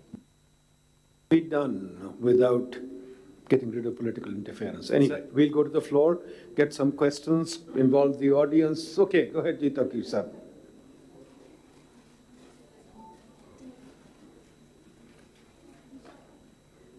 But ये energy पे discussion है तक़ीर साहब, उस पे नहीं, climate change पे नहीं, please. I'll bring it to climate. Mr. Chair, energy is also a public health issue. I want to ask about the air quality and the linkage with today's discourse. And my second question related with this, one panelist mentioned the indigenous sources of fuel. I think probably you were referring to coal. Why is then that the import of coal has been increasing, even though most of the licenses for coal power plants were given on the assumption that this will be domestic fuel? And my last question in this connection, in this context, is that if we look at the composition of Pakistan's emissions, about 51% come from agriculture, about 31% comes from energy, and energy in the sense of transportation and industry, but 25% or so comes from bad energy management in industry, industrial processes, which means that the cost of doing business goes up. So in many, many ways, I feel that the energy sector is making us increasingly uncompetitive, both in domestic and international contexts. Thank you. Ji, anybody else? Ji, unko pass kar de. Hello, sorry. Yeah, I had quick three questions, Nadeem Saab. I think three of them mostly directed. Structure of utilization, we've heard nothing on the structure of utilization. Now, this can be also interpreted at the macro level and micro level, right? Exactly, the issue is household. I think somebody mentioned household versus industrial. I think we need to have a deeper talk on that, because there are very few countries in that list that Durkon showed that actually have the kind of utilization. So, let's not make a joke. Second question, the rising cost, and I find the panel saying the cost must go down, cost must go down. Why don't we actually turn the thing around and say, let's face the cost? Is our energy, the industry competitive enough? Because, so that's a question. Can we look at rising costs as incentives to do good in the sector, which we haven't done? And the third question, why do we still supply multiple sources of energy to my doorstep? I don't get it. It should be electrons only. Why is there this downside on this? You fix that. We want to send gas to Gilgit-Baltistan. Are we off our rockers? I mean, this we got to change. Thank you. Excuse me. My name is Seymour Bashir Ali. I am fellow member of Institute of Cost Management Councils of Pakistan. Very enlightened discussion of energy crisis, flashpoint always. I think adding fuel to the fire is because of the international energy prices, as Tosif Saab rightly mentioned, manifold it increased. And the other side, the devaluation, that impacted a lot. Basically, two basic problems. I'll ask the panelists to highlight what are the short-term measures when things are under not your control. How can you control what is happening right now? And the second is the digital solution. The power sector, how much the sector is taking advantage of the digital solutions available across the world, and we are lagging behind in that. The second point. Yes, please.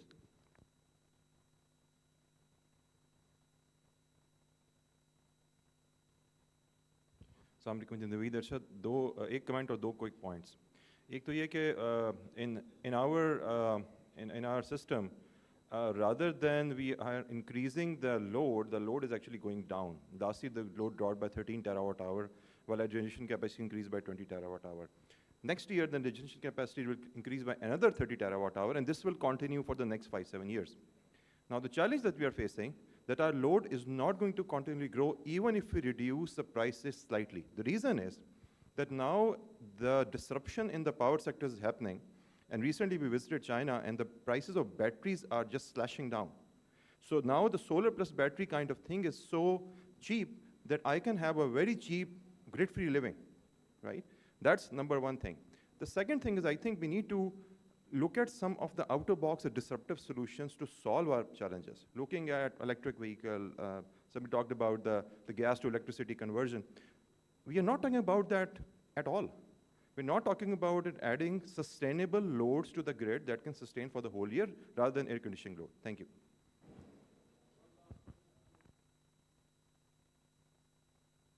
So can I? Thank you very much, Chair. Very important aspects while we are talking about quick reforms.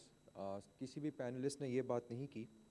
None of the panelists said that we should let go of the subsidies, the free units that everybody is taking care of.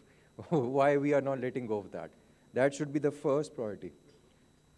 The second one is, when we are talking about privatization of the DISCO, sir, I think in the first stage we need to let it go to the provinces, which we are working upon as well. That the federal should let go things to the provincial side. And as we were discussing all along, local governments, everything, this needs to happen. The federal cannot keep everything in its own hand forever. So, okay, let not go to the private sector first, because somebody said greed of the private sector. Sir, it's the business community that run the economy. You cannot call us greedy.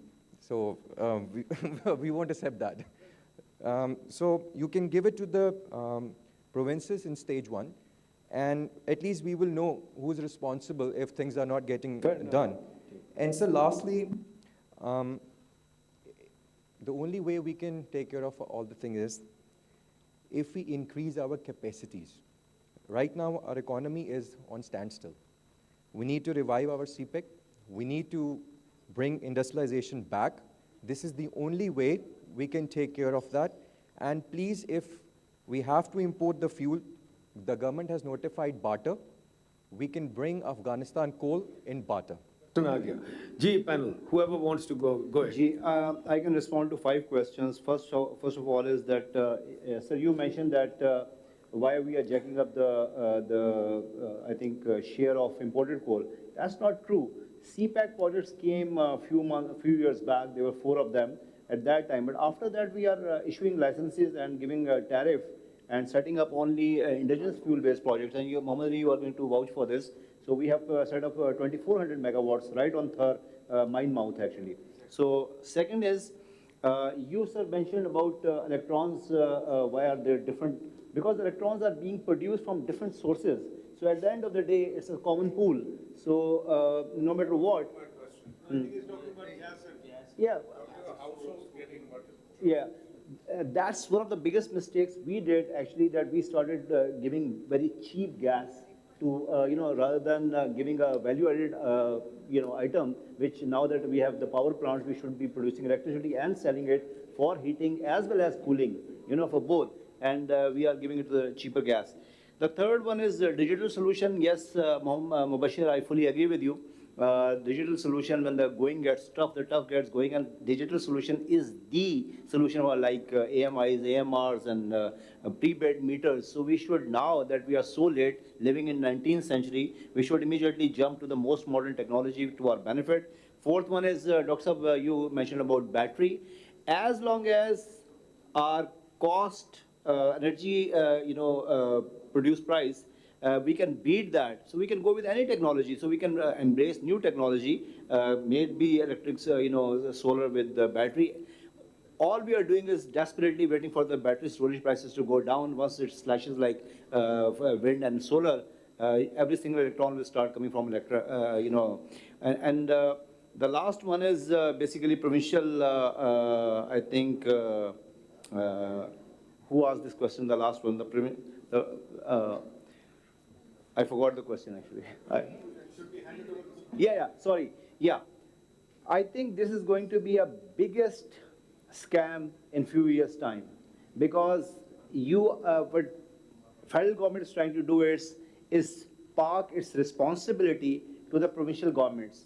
Even if you push them and take it now, tomorrow they will not be in a position to actually afford that, finance that. Then you will have a serious fight between federation and provinces. So it may appear to be a very easy solution right now, but it is going to be catastrophic in the days to come. If federal government can't manage it, how can provincial government manage it? I don't understand that. If you need boots on ground, you can always seek their support on that. But handing over everything to them, that won't work. My opinion. If I may, sir, we had a question from our friend here, why demand is getting reduced. Fact of the matter remains that the demand is constantly rising, and at the moment, you will not believe it, unmet or suppressed demand is upwards of 15,000 megawatts. Just the suppressed demand of Karachi alone, K Electric alone, is upwards of 2,000 megawatts. Actually, what is happening is the inability to collect bills is forcing the present governors and managers of the sector to resort to what is known as the revenue-based load shedding. As of today, while we are sitting here in this hall, all lit up through crystal, 5,000 megawatts of load shedding is being conducted, and primarily in the hinterlands of Sindh, Balochistan, Khyber Pakhtunkhwa, and the erstwhile FATA. Today, in Balochistan, we have load shedding of between 4 hours to 20 hours. And another of my friends, Farooqi Saab, also said, and you were clear about it, that it is a private good, right? So if somebody is not able to pay, they should not get the supply. Now what happens is, this is rendering the federation apart. When you go to Sindh, Balochistan, Khyber Pakhtunkhwa, in FATA, they say, are we not Pakistanis? And then the comparison is between Lahore and Khuzdar. We have to do all these things. It is a public good. It will remain public good in countries like us for some years to come. Of course, a day would come when we would say, okay, it is a private good. And then something else also. During the PIDE-supported study, we came to some statistical conclusions. The first one was that in districts which had low per capita income, less than the national average, there the operations were in a bad shape. There we were not able to collect monies, and theft and illegal abstraction of energy was also taking place. In districts where the power sector had not invested during the last 35 years, it was the same thing. In districts which had low HDI, also had low level of electricity operations. And the fourth and the final was where the governmental rate, which was also mapped, it has 5 basic conditions, where the governmental rate was low, the electricity operations were also bad, and all these things were coterminous. It is a very complex issue. But for a country like Pakistan, which has fissures between each of its units, it has to be considered as a public good and nothing else.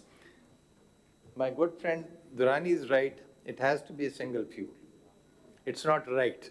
You have access to everything under the world, LPG, natural gas, right?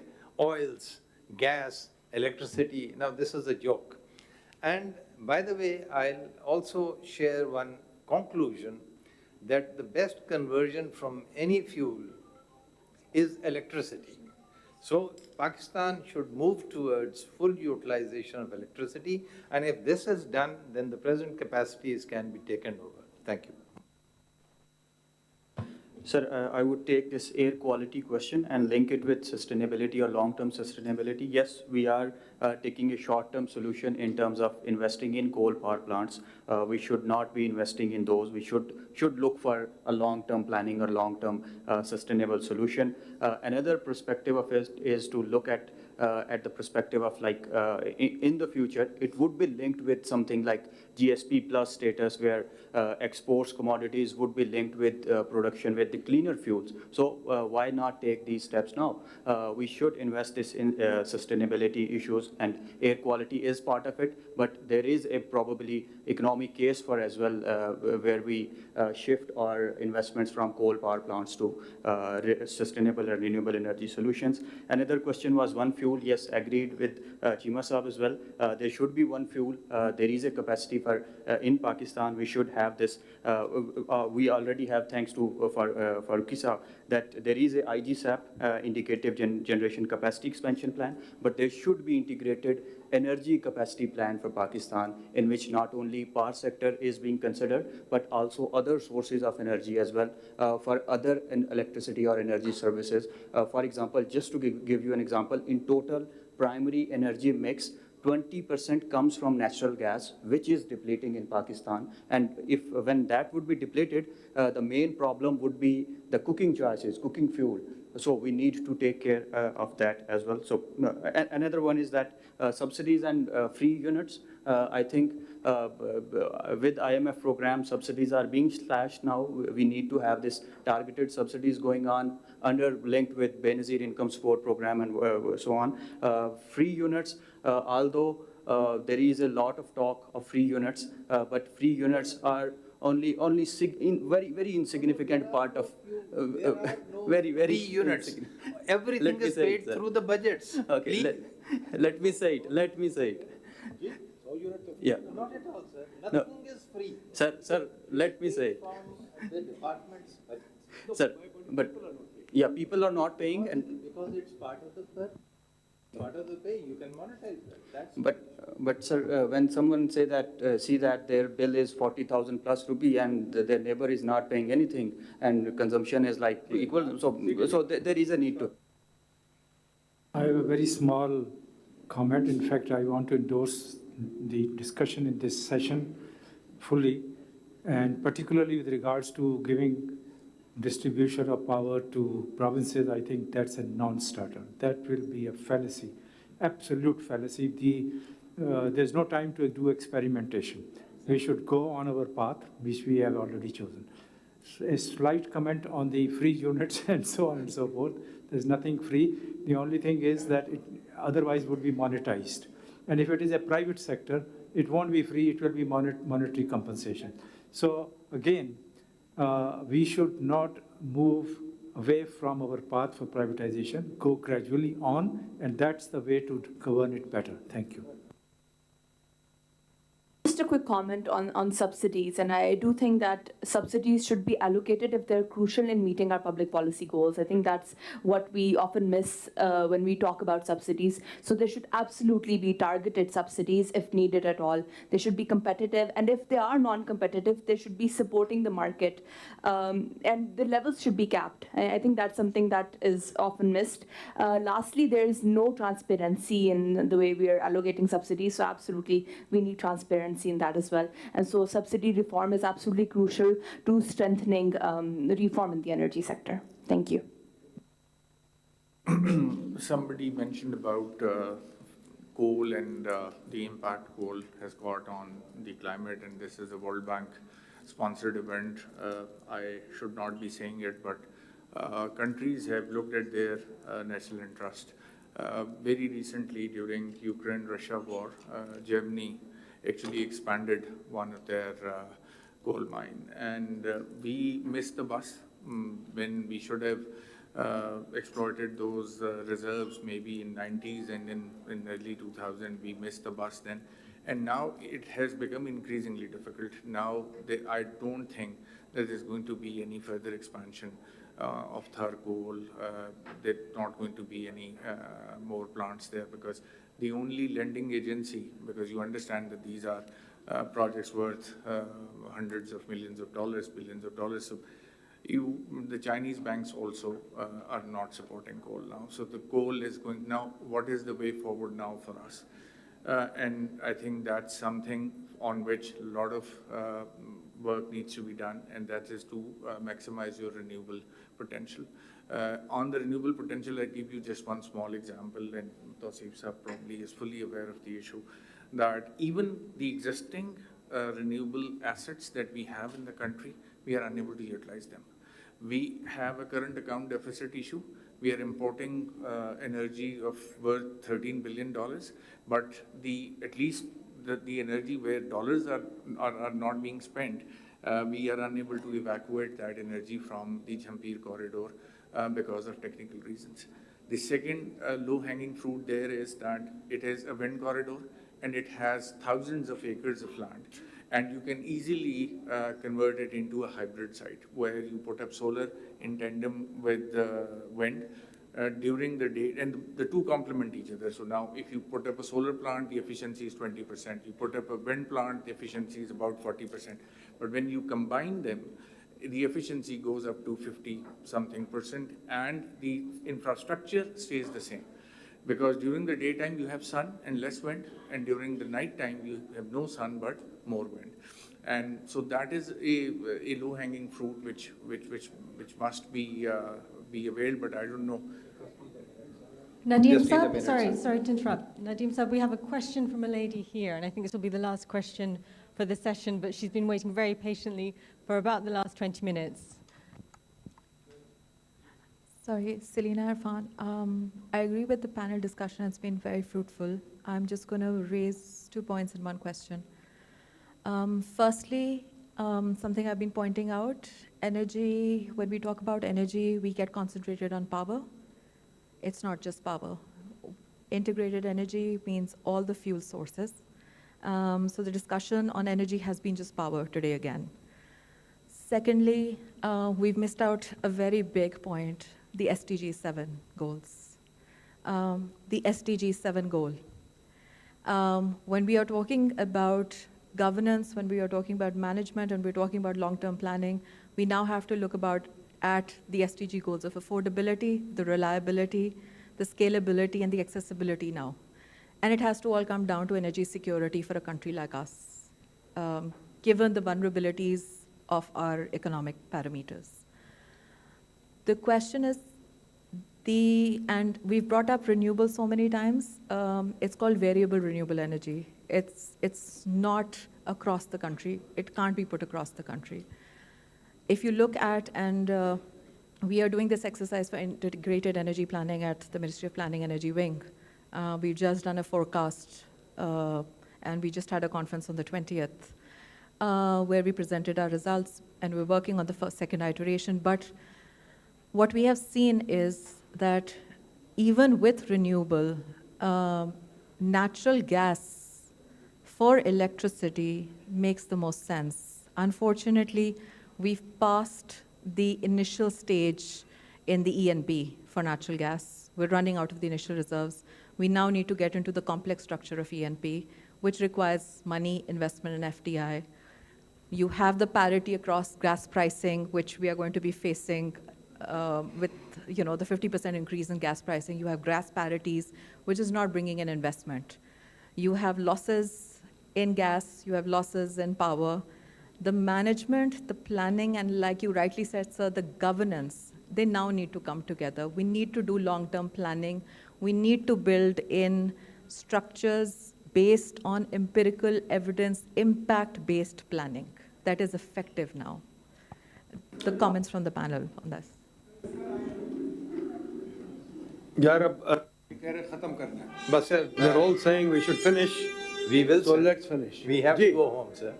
You want to speak too? Everybody wants to speak here. Okay, 2 more questions, then we finish. Okay?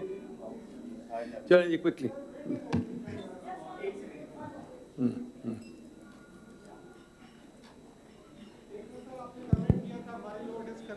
Yes, your load is consumptive. Sorry, what? August 25 को 25.6 gigawatt हमने produce किया और Can you हमारा please base speak in load English?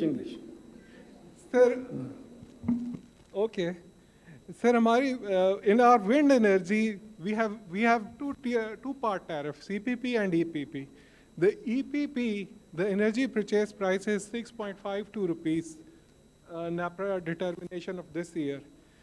And the wind tariff is 19 cents, which is like 60 rupees, and 15 cents, which is like 45 rupees. And wind is intermittent. A wind turbine runs on the shoulder of fossils. So NAPRA should have forecasted that the price of renewable energy should be less than the EPP. Now we have 20 years contract of Qaid-e-Azam solar, which is 20 cents, and all the wind energies which are more than 15 cents. And European, and We don't need all those figures. यहाँ बड़े specialists बैठे हैं. सवाल पूछ ले. These guys know all these things. Okay. My next question is, you have 17.5 gigawatt of cooling load. If I multiply it by 4 million per megawatt and have a reserve margin of 4 gigawatt, that is $82 billion of investment for the cooling load. And we have massive economic distortions, like speaker before me pointed out. We are selling gas at dirt cheap price to the household sector, which is consuming 51% of our gas. We are talking about that. No? बात हो रही है. And we are consuming 48% of our electricity in the household sector. बिल्कुल ठीक. Both are at the cost of our industry. So are you telling me that we should stop using electricity, give it all to the power sector, to the industrial sector? I don't think so. I think we need electricity too. जी, उधर दे दे शायद 17वां 1 second. इधर दे दे. Sir, my quick, it's we an don't need a observation rather than anything else. I don't hear affordability being discussed the way it should be. If you compare tariffs across countries, please also compare income levels. So this is something to think about. Secondly, the crux of the problem lies in the gas pricing, the gas tariff that for natural gas that we have been talking about. I think the understanding in the room that why gas prices are low is missing, and that is that right until the beginning of the 90s, gas to consumers was priced at a percentage of fuel oil parity. That was changed by the World Bank, and which has basically precipitated the entire energy crisis in Pakistan. Please think about it.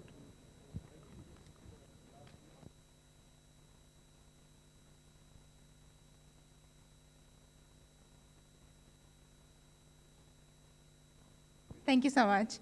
Yes, I just have a quick question. There's been a lot of talk about privatization, and I'm just wondering, how do we avoid some of the issues that we see with KE today, and how do we avoid privatization monopolies in particular? Thank you.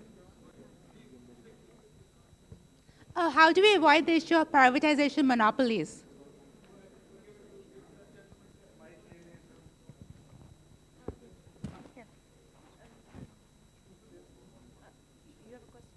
Yes. There was a very interesting question on the board there that 80% of the people said yes to. If the cost of supply could be reduced by imports from India, would you agree to it? And they said yes. And some studies say that if you import no more than 4% of power, you could save nearly $180 million per year in system reduction costs by 2035. We'd like to hear your views on that. If I'm allowed. Please go ahead. Strangely, way back in 2000, I was part of the team which went over to India to export power from Pakistan to India. This was also there, and unfortunately, we came back empty-handed because of the animosity or the politics between both the countries. There are issues, and there are issues. There are circles within circles. And then we also have to agree that Indians have as yet to achieve energy or electricity autarky. They are facing the same problems. It was only last year that on a particular day, and as far as I remember, it was the 27th of June, 2022, when India was facing, the northern grid was facing a shortage of 27,000 megawatts. Those issues are there. Things are not easy. Now, coming over to privatization, it is a considered opinion that privatization per se is a very difficult task. In Pakistan, it becomes immediately controversial. And of course, there are interested parties who would like to, buy all the discourse. It is there. So most of the people now are talking of management contracts. The ownership remains with the government, and you give out concessions. And for that, the right way, which is being debated, is that you need a best set of professionals who will take care of the management, backed up by a financial house, because without that, nothing can happen.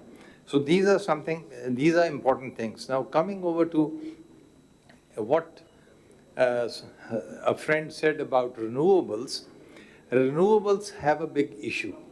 They always take a piggyback ride on baseload plants. So it is not a 100% solution or a whole solution. It has to be looked into, and then the national grid has to be buffeted before you can do anything about it. It is being done, but it needs more efforts. Then we were also asked a question about investments. The former chairman NEPRA is sitting here. NEPRA does not shy away from from approving any legitimate expense. It was only 2 years ago that they invited 5-year investment plans from all the discos, and the discos could ask for the sky if it was legitimate. So it is no issue. Monies are not the issue. Investment money is not the issue. The issue is that the governance has to improve. The management has to improve. Otherwise, nothing will be done. Sir, if I can take this SDG 7 question. Well, SDG 7 has 3 major indicators: clean cooking, share of renewable energy, and energy intensity. So if we do this sort of integrated energy planning, not the power planning, rightly mentioned by a colleague from planning division, that this would not only solve this problem of capacity payments or capacity issues, because we have excess capacity, it will solve the problem of households consuming firewood and getting into respiratory illness. It will increase the renewable energy share, and energy intensity will be decreased because of efficient fuels. In terms of trading with India, I would like to mention CASA 1000 here, backed by World Bank. We all know that what happened to that project. Border TAPI and CASA 1000 as well. And another problem was the investment or financing. There are lots of innovative financing solution in the world market as well, just like just energy transition partnerships. There are energy transition mechanisms, energy compacts as well. So we need to have this energy diplomacy as well. Thank you. Somebody mentioned about the wind tariffs. So first of all, tariffs, when NEPRA looks at those tariffs, and Tausif Sab can further comment on it, they look at levelized tariffs. And I think And the tariffs are reflective of the cost of technology at a given point of time when those decisions are taken. Like, for example, Qaid-e-Azam Solar, when that was set up, a tariff of about 20 cents was given. And because such was the cost of technology at that point in time. Over time, innovations happened, new technologies came in, the cost started coming down, and it has come down to about 4.5 cents. Now, you say that the country or NEPRA should have had that vision back then, that they should have forecasted the price of 10 years or after 10 years, and then they should have held those projects back and not implemented them. I think it's not a fair comment. It is a process. It is a process of evolution, and it happens in an exactly similar manner across the world. Jay, I would like to leave on a note of optimism. First of all, I would like to thank my audience. They are very patient and very jubilant, and I'm full of energy, actually, asking questions so late in the evening. So I'm very happy about that. I assure you about one thing, that all our problems are written on the wall. All our solutions also written on the wall. All we need to do, as I said earlier, some doers who can take action and fix things as we move on. Shahid Sattar Sahab, you mentioned about affordability. I think affordability is today's theme, actually. Had we not been facing affordability issue, we would not be sitting here today this late and try to do the brainstorming how to fix that. So I believe, again, repeat, we have more capacity than we need. If today we do a magic and kickstart our economy, power stands with you, power sector stands with you to take that growth in no time. Second is that our problems are definitely immense, but there's no problem in this world which cannot be resolved. With best brains are sitting here, we can easily resolve them. All we need to do is understand the severity of our problem and how immediately we have to fix it. I think now, by getting into this situation, the realization has come that we need to fix it, and inshallah we'll fix it. So first of all, I would second Tausif Sab here that, mashallah, we have a very energetic audience, so thank you for their patience. And honestly, this was, we had very short time, so we couldn't cover the breadth of all that we could have talked about, for example, energy security and the questions related to SDG 7 and their joining themes. We were limited to a very specific set of questions, and we tried to maintain in that. So first point addressed there. Second, there was a question on the nature of monopolies and whether privatization leads to monopolies. So I believe there was a consensus in this group here that we need competitive markets and we need to discourage monopolies, and the governance is going to tackle that. Lastly, I would like to end with the fact that power is political, right? Like, we cannot think of power, electricity, as an apolitical question. It is tied to the heart of our political economy. And therefore, what Chima Saab had said as well, I actually agree with that, that power is a public good, right? And it's actually tied to that whole political economy question.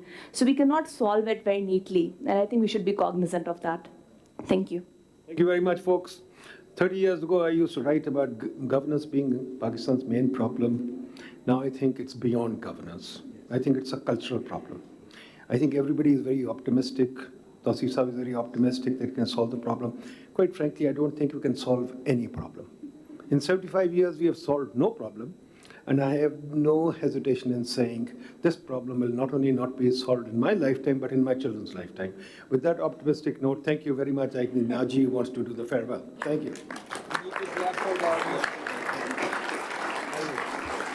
Thanks, Nadeem, and thanks to the panelists. Okay, I'll do very short closing remarks at this late hour. I mean, first, thank you, panelists. You're welcome to stay. First, thank you all for spending not only yesterday, part of the afternoon and evening, but the whole of Saturday, a cool and sunny Saturday in this room. It is a nice room, but the sunshine must have been much more beautiful. So thanks to all. Thanks for those who joined online. Thanks for your participation, for the exchange, for for those who sent questions online. Thanks to the students who came from far. We have students, youth, and others who came from across the country. Thanks to you all. You've made this conference a success. So we try to do it a bit differently. You've seen the format, trying to get more interaction. I think this worked well, having a Q&A, more time for Q&As.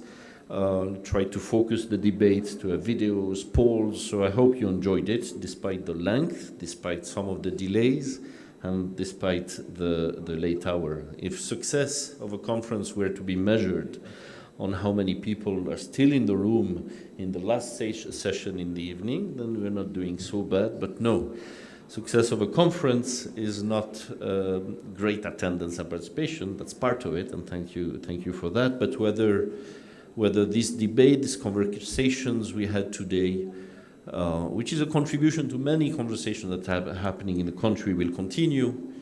I hope many of you will provide inputs in our notes and all the other works that are being published, including PIDE, I should say. I have their papers here, and they're outside for those who did not get them. So success is about continuing this conversation and having more debates across the country. And in fact, we're going to continue and have more in other cities. And of course, the real success of all these conversations is whether in the middle of this crisis, and yes, it is a crisis, emerges among the elites of the country, elites broadly speaking, as Stefan Derkan put it earlier, a realization that this moment could be or has to be Pakistan's moment and Pakistan's shift. And I'm an optimistic, and I like the optimistic note of Chairman Nadra, so I'd like to end on the same optimism, that a consensus emerges that this crisis should not be wasted like the previous ones, via short-term fixes or a few more $1 billion to pass the current storm, muddle through, and go back to the old long-standing status quo, waiting for the next crisis. So that's my hope. But for this, we strongly believe that this is the time for this shift. This is the time to decide. That was the name of the conference, to change in a new direction, with less protection of incumbents, more competition, less rents, all the topics that have been discussed today, more progressive taxation, and durable growth-oriented consensus. All of this to have, in particular, more resources to fight what I believe is the real crisis that's hitting the country, and that is its human development deficit, with the child stunting rates. That was the first topic we focused on during this conference, the poor education outcomes and the poor health outcomes. I personally learned a lot, took a lot of notes in my notebook, and I'm leaving with a lot of ideas, but one conviction which I always had, that your country absolutely have the human capacity and intelligence to enable this new course, including in the administrative service, which is the best I've seen in my career. So I'd like to end with a thanks. First, all those who contributed to make this conference and this moment a success, including the staff from the Serena, who have been helping us and doing a great job. The team from Tabat Lab, thank you so much, leading to the preparation. And it was not only this moment, it's all the consultations before, the videos you've seen, the work in the field, the work online, and also the preparation of the sessions as well as the moderation. PIDE, of course, big shout out to the PIDE team, to Fahim, Nayab, and everyone in PIDE, which is a great organization. Just an anecdote. Somebody told me a few weeks back, you're doing this with PIDE, but Nadim tweets all the time against the World Bank and he insults you all the time. And I said, this is precisely why I want to work with PIDE and that I really like to work with them. Not because he insults the World Bank all the time, and he will probably tonight in his next tweets, but because he has a passionate conviction that the solutions for Pakistan will not come from donors, no matter what we can write, reports and help and provide financing, but it will be homegrown. This is where it comes from, and this is my conviction as well. So this is why. And last but not least, I'd like to thank my whole team. There's a lot of colleagues who have worked a lot, not only on the notes, and please provide comments on these notes and send comments, but I'd like to thank in particular Tobias, you did it, Putri, Christina, Amir, Farhan, Nasreen, Shabnam, Patrick, and I'm forgetting many of my colleagues. Thank you all, and this is just one moment in a conversation that shall continue. Thank you, everyone. Salam alaikum.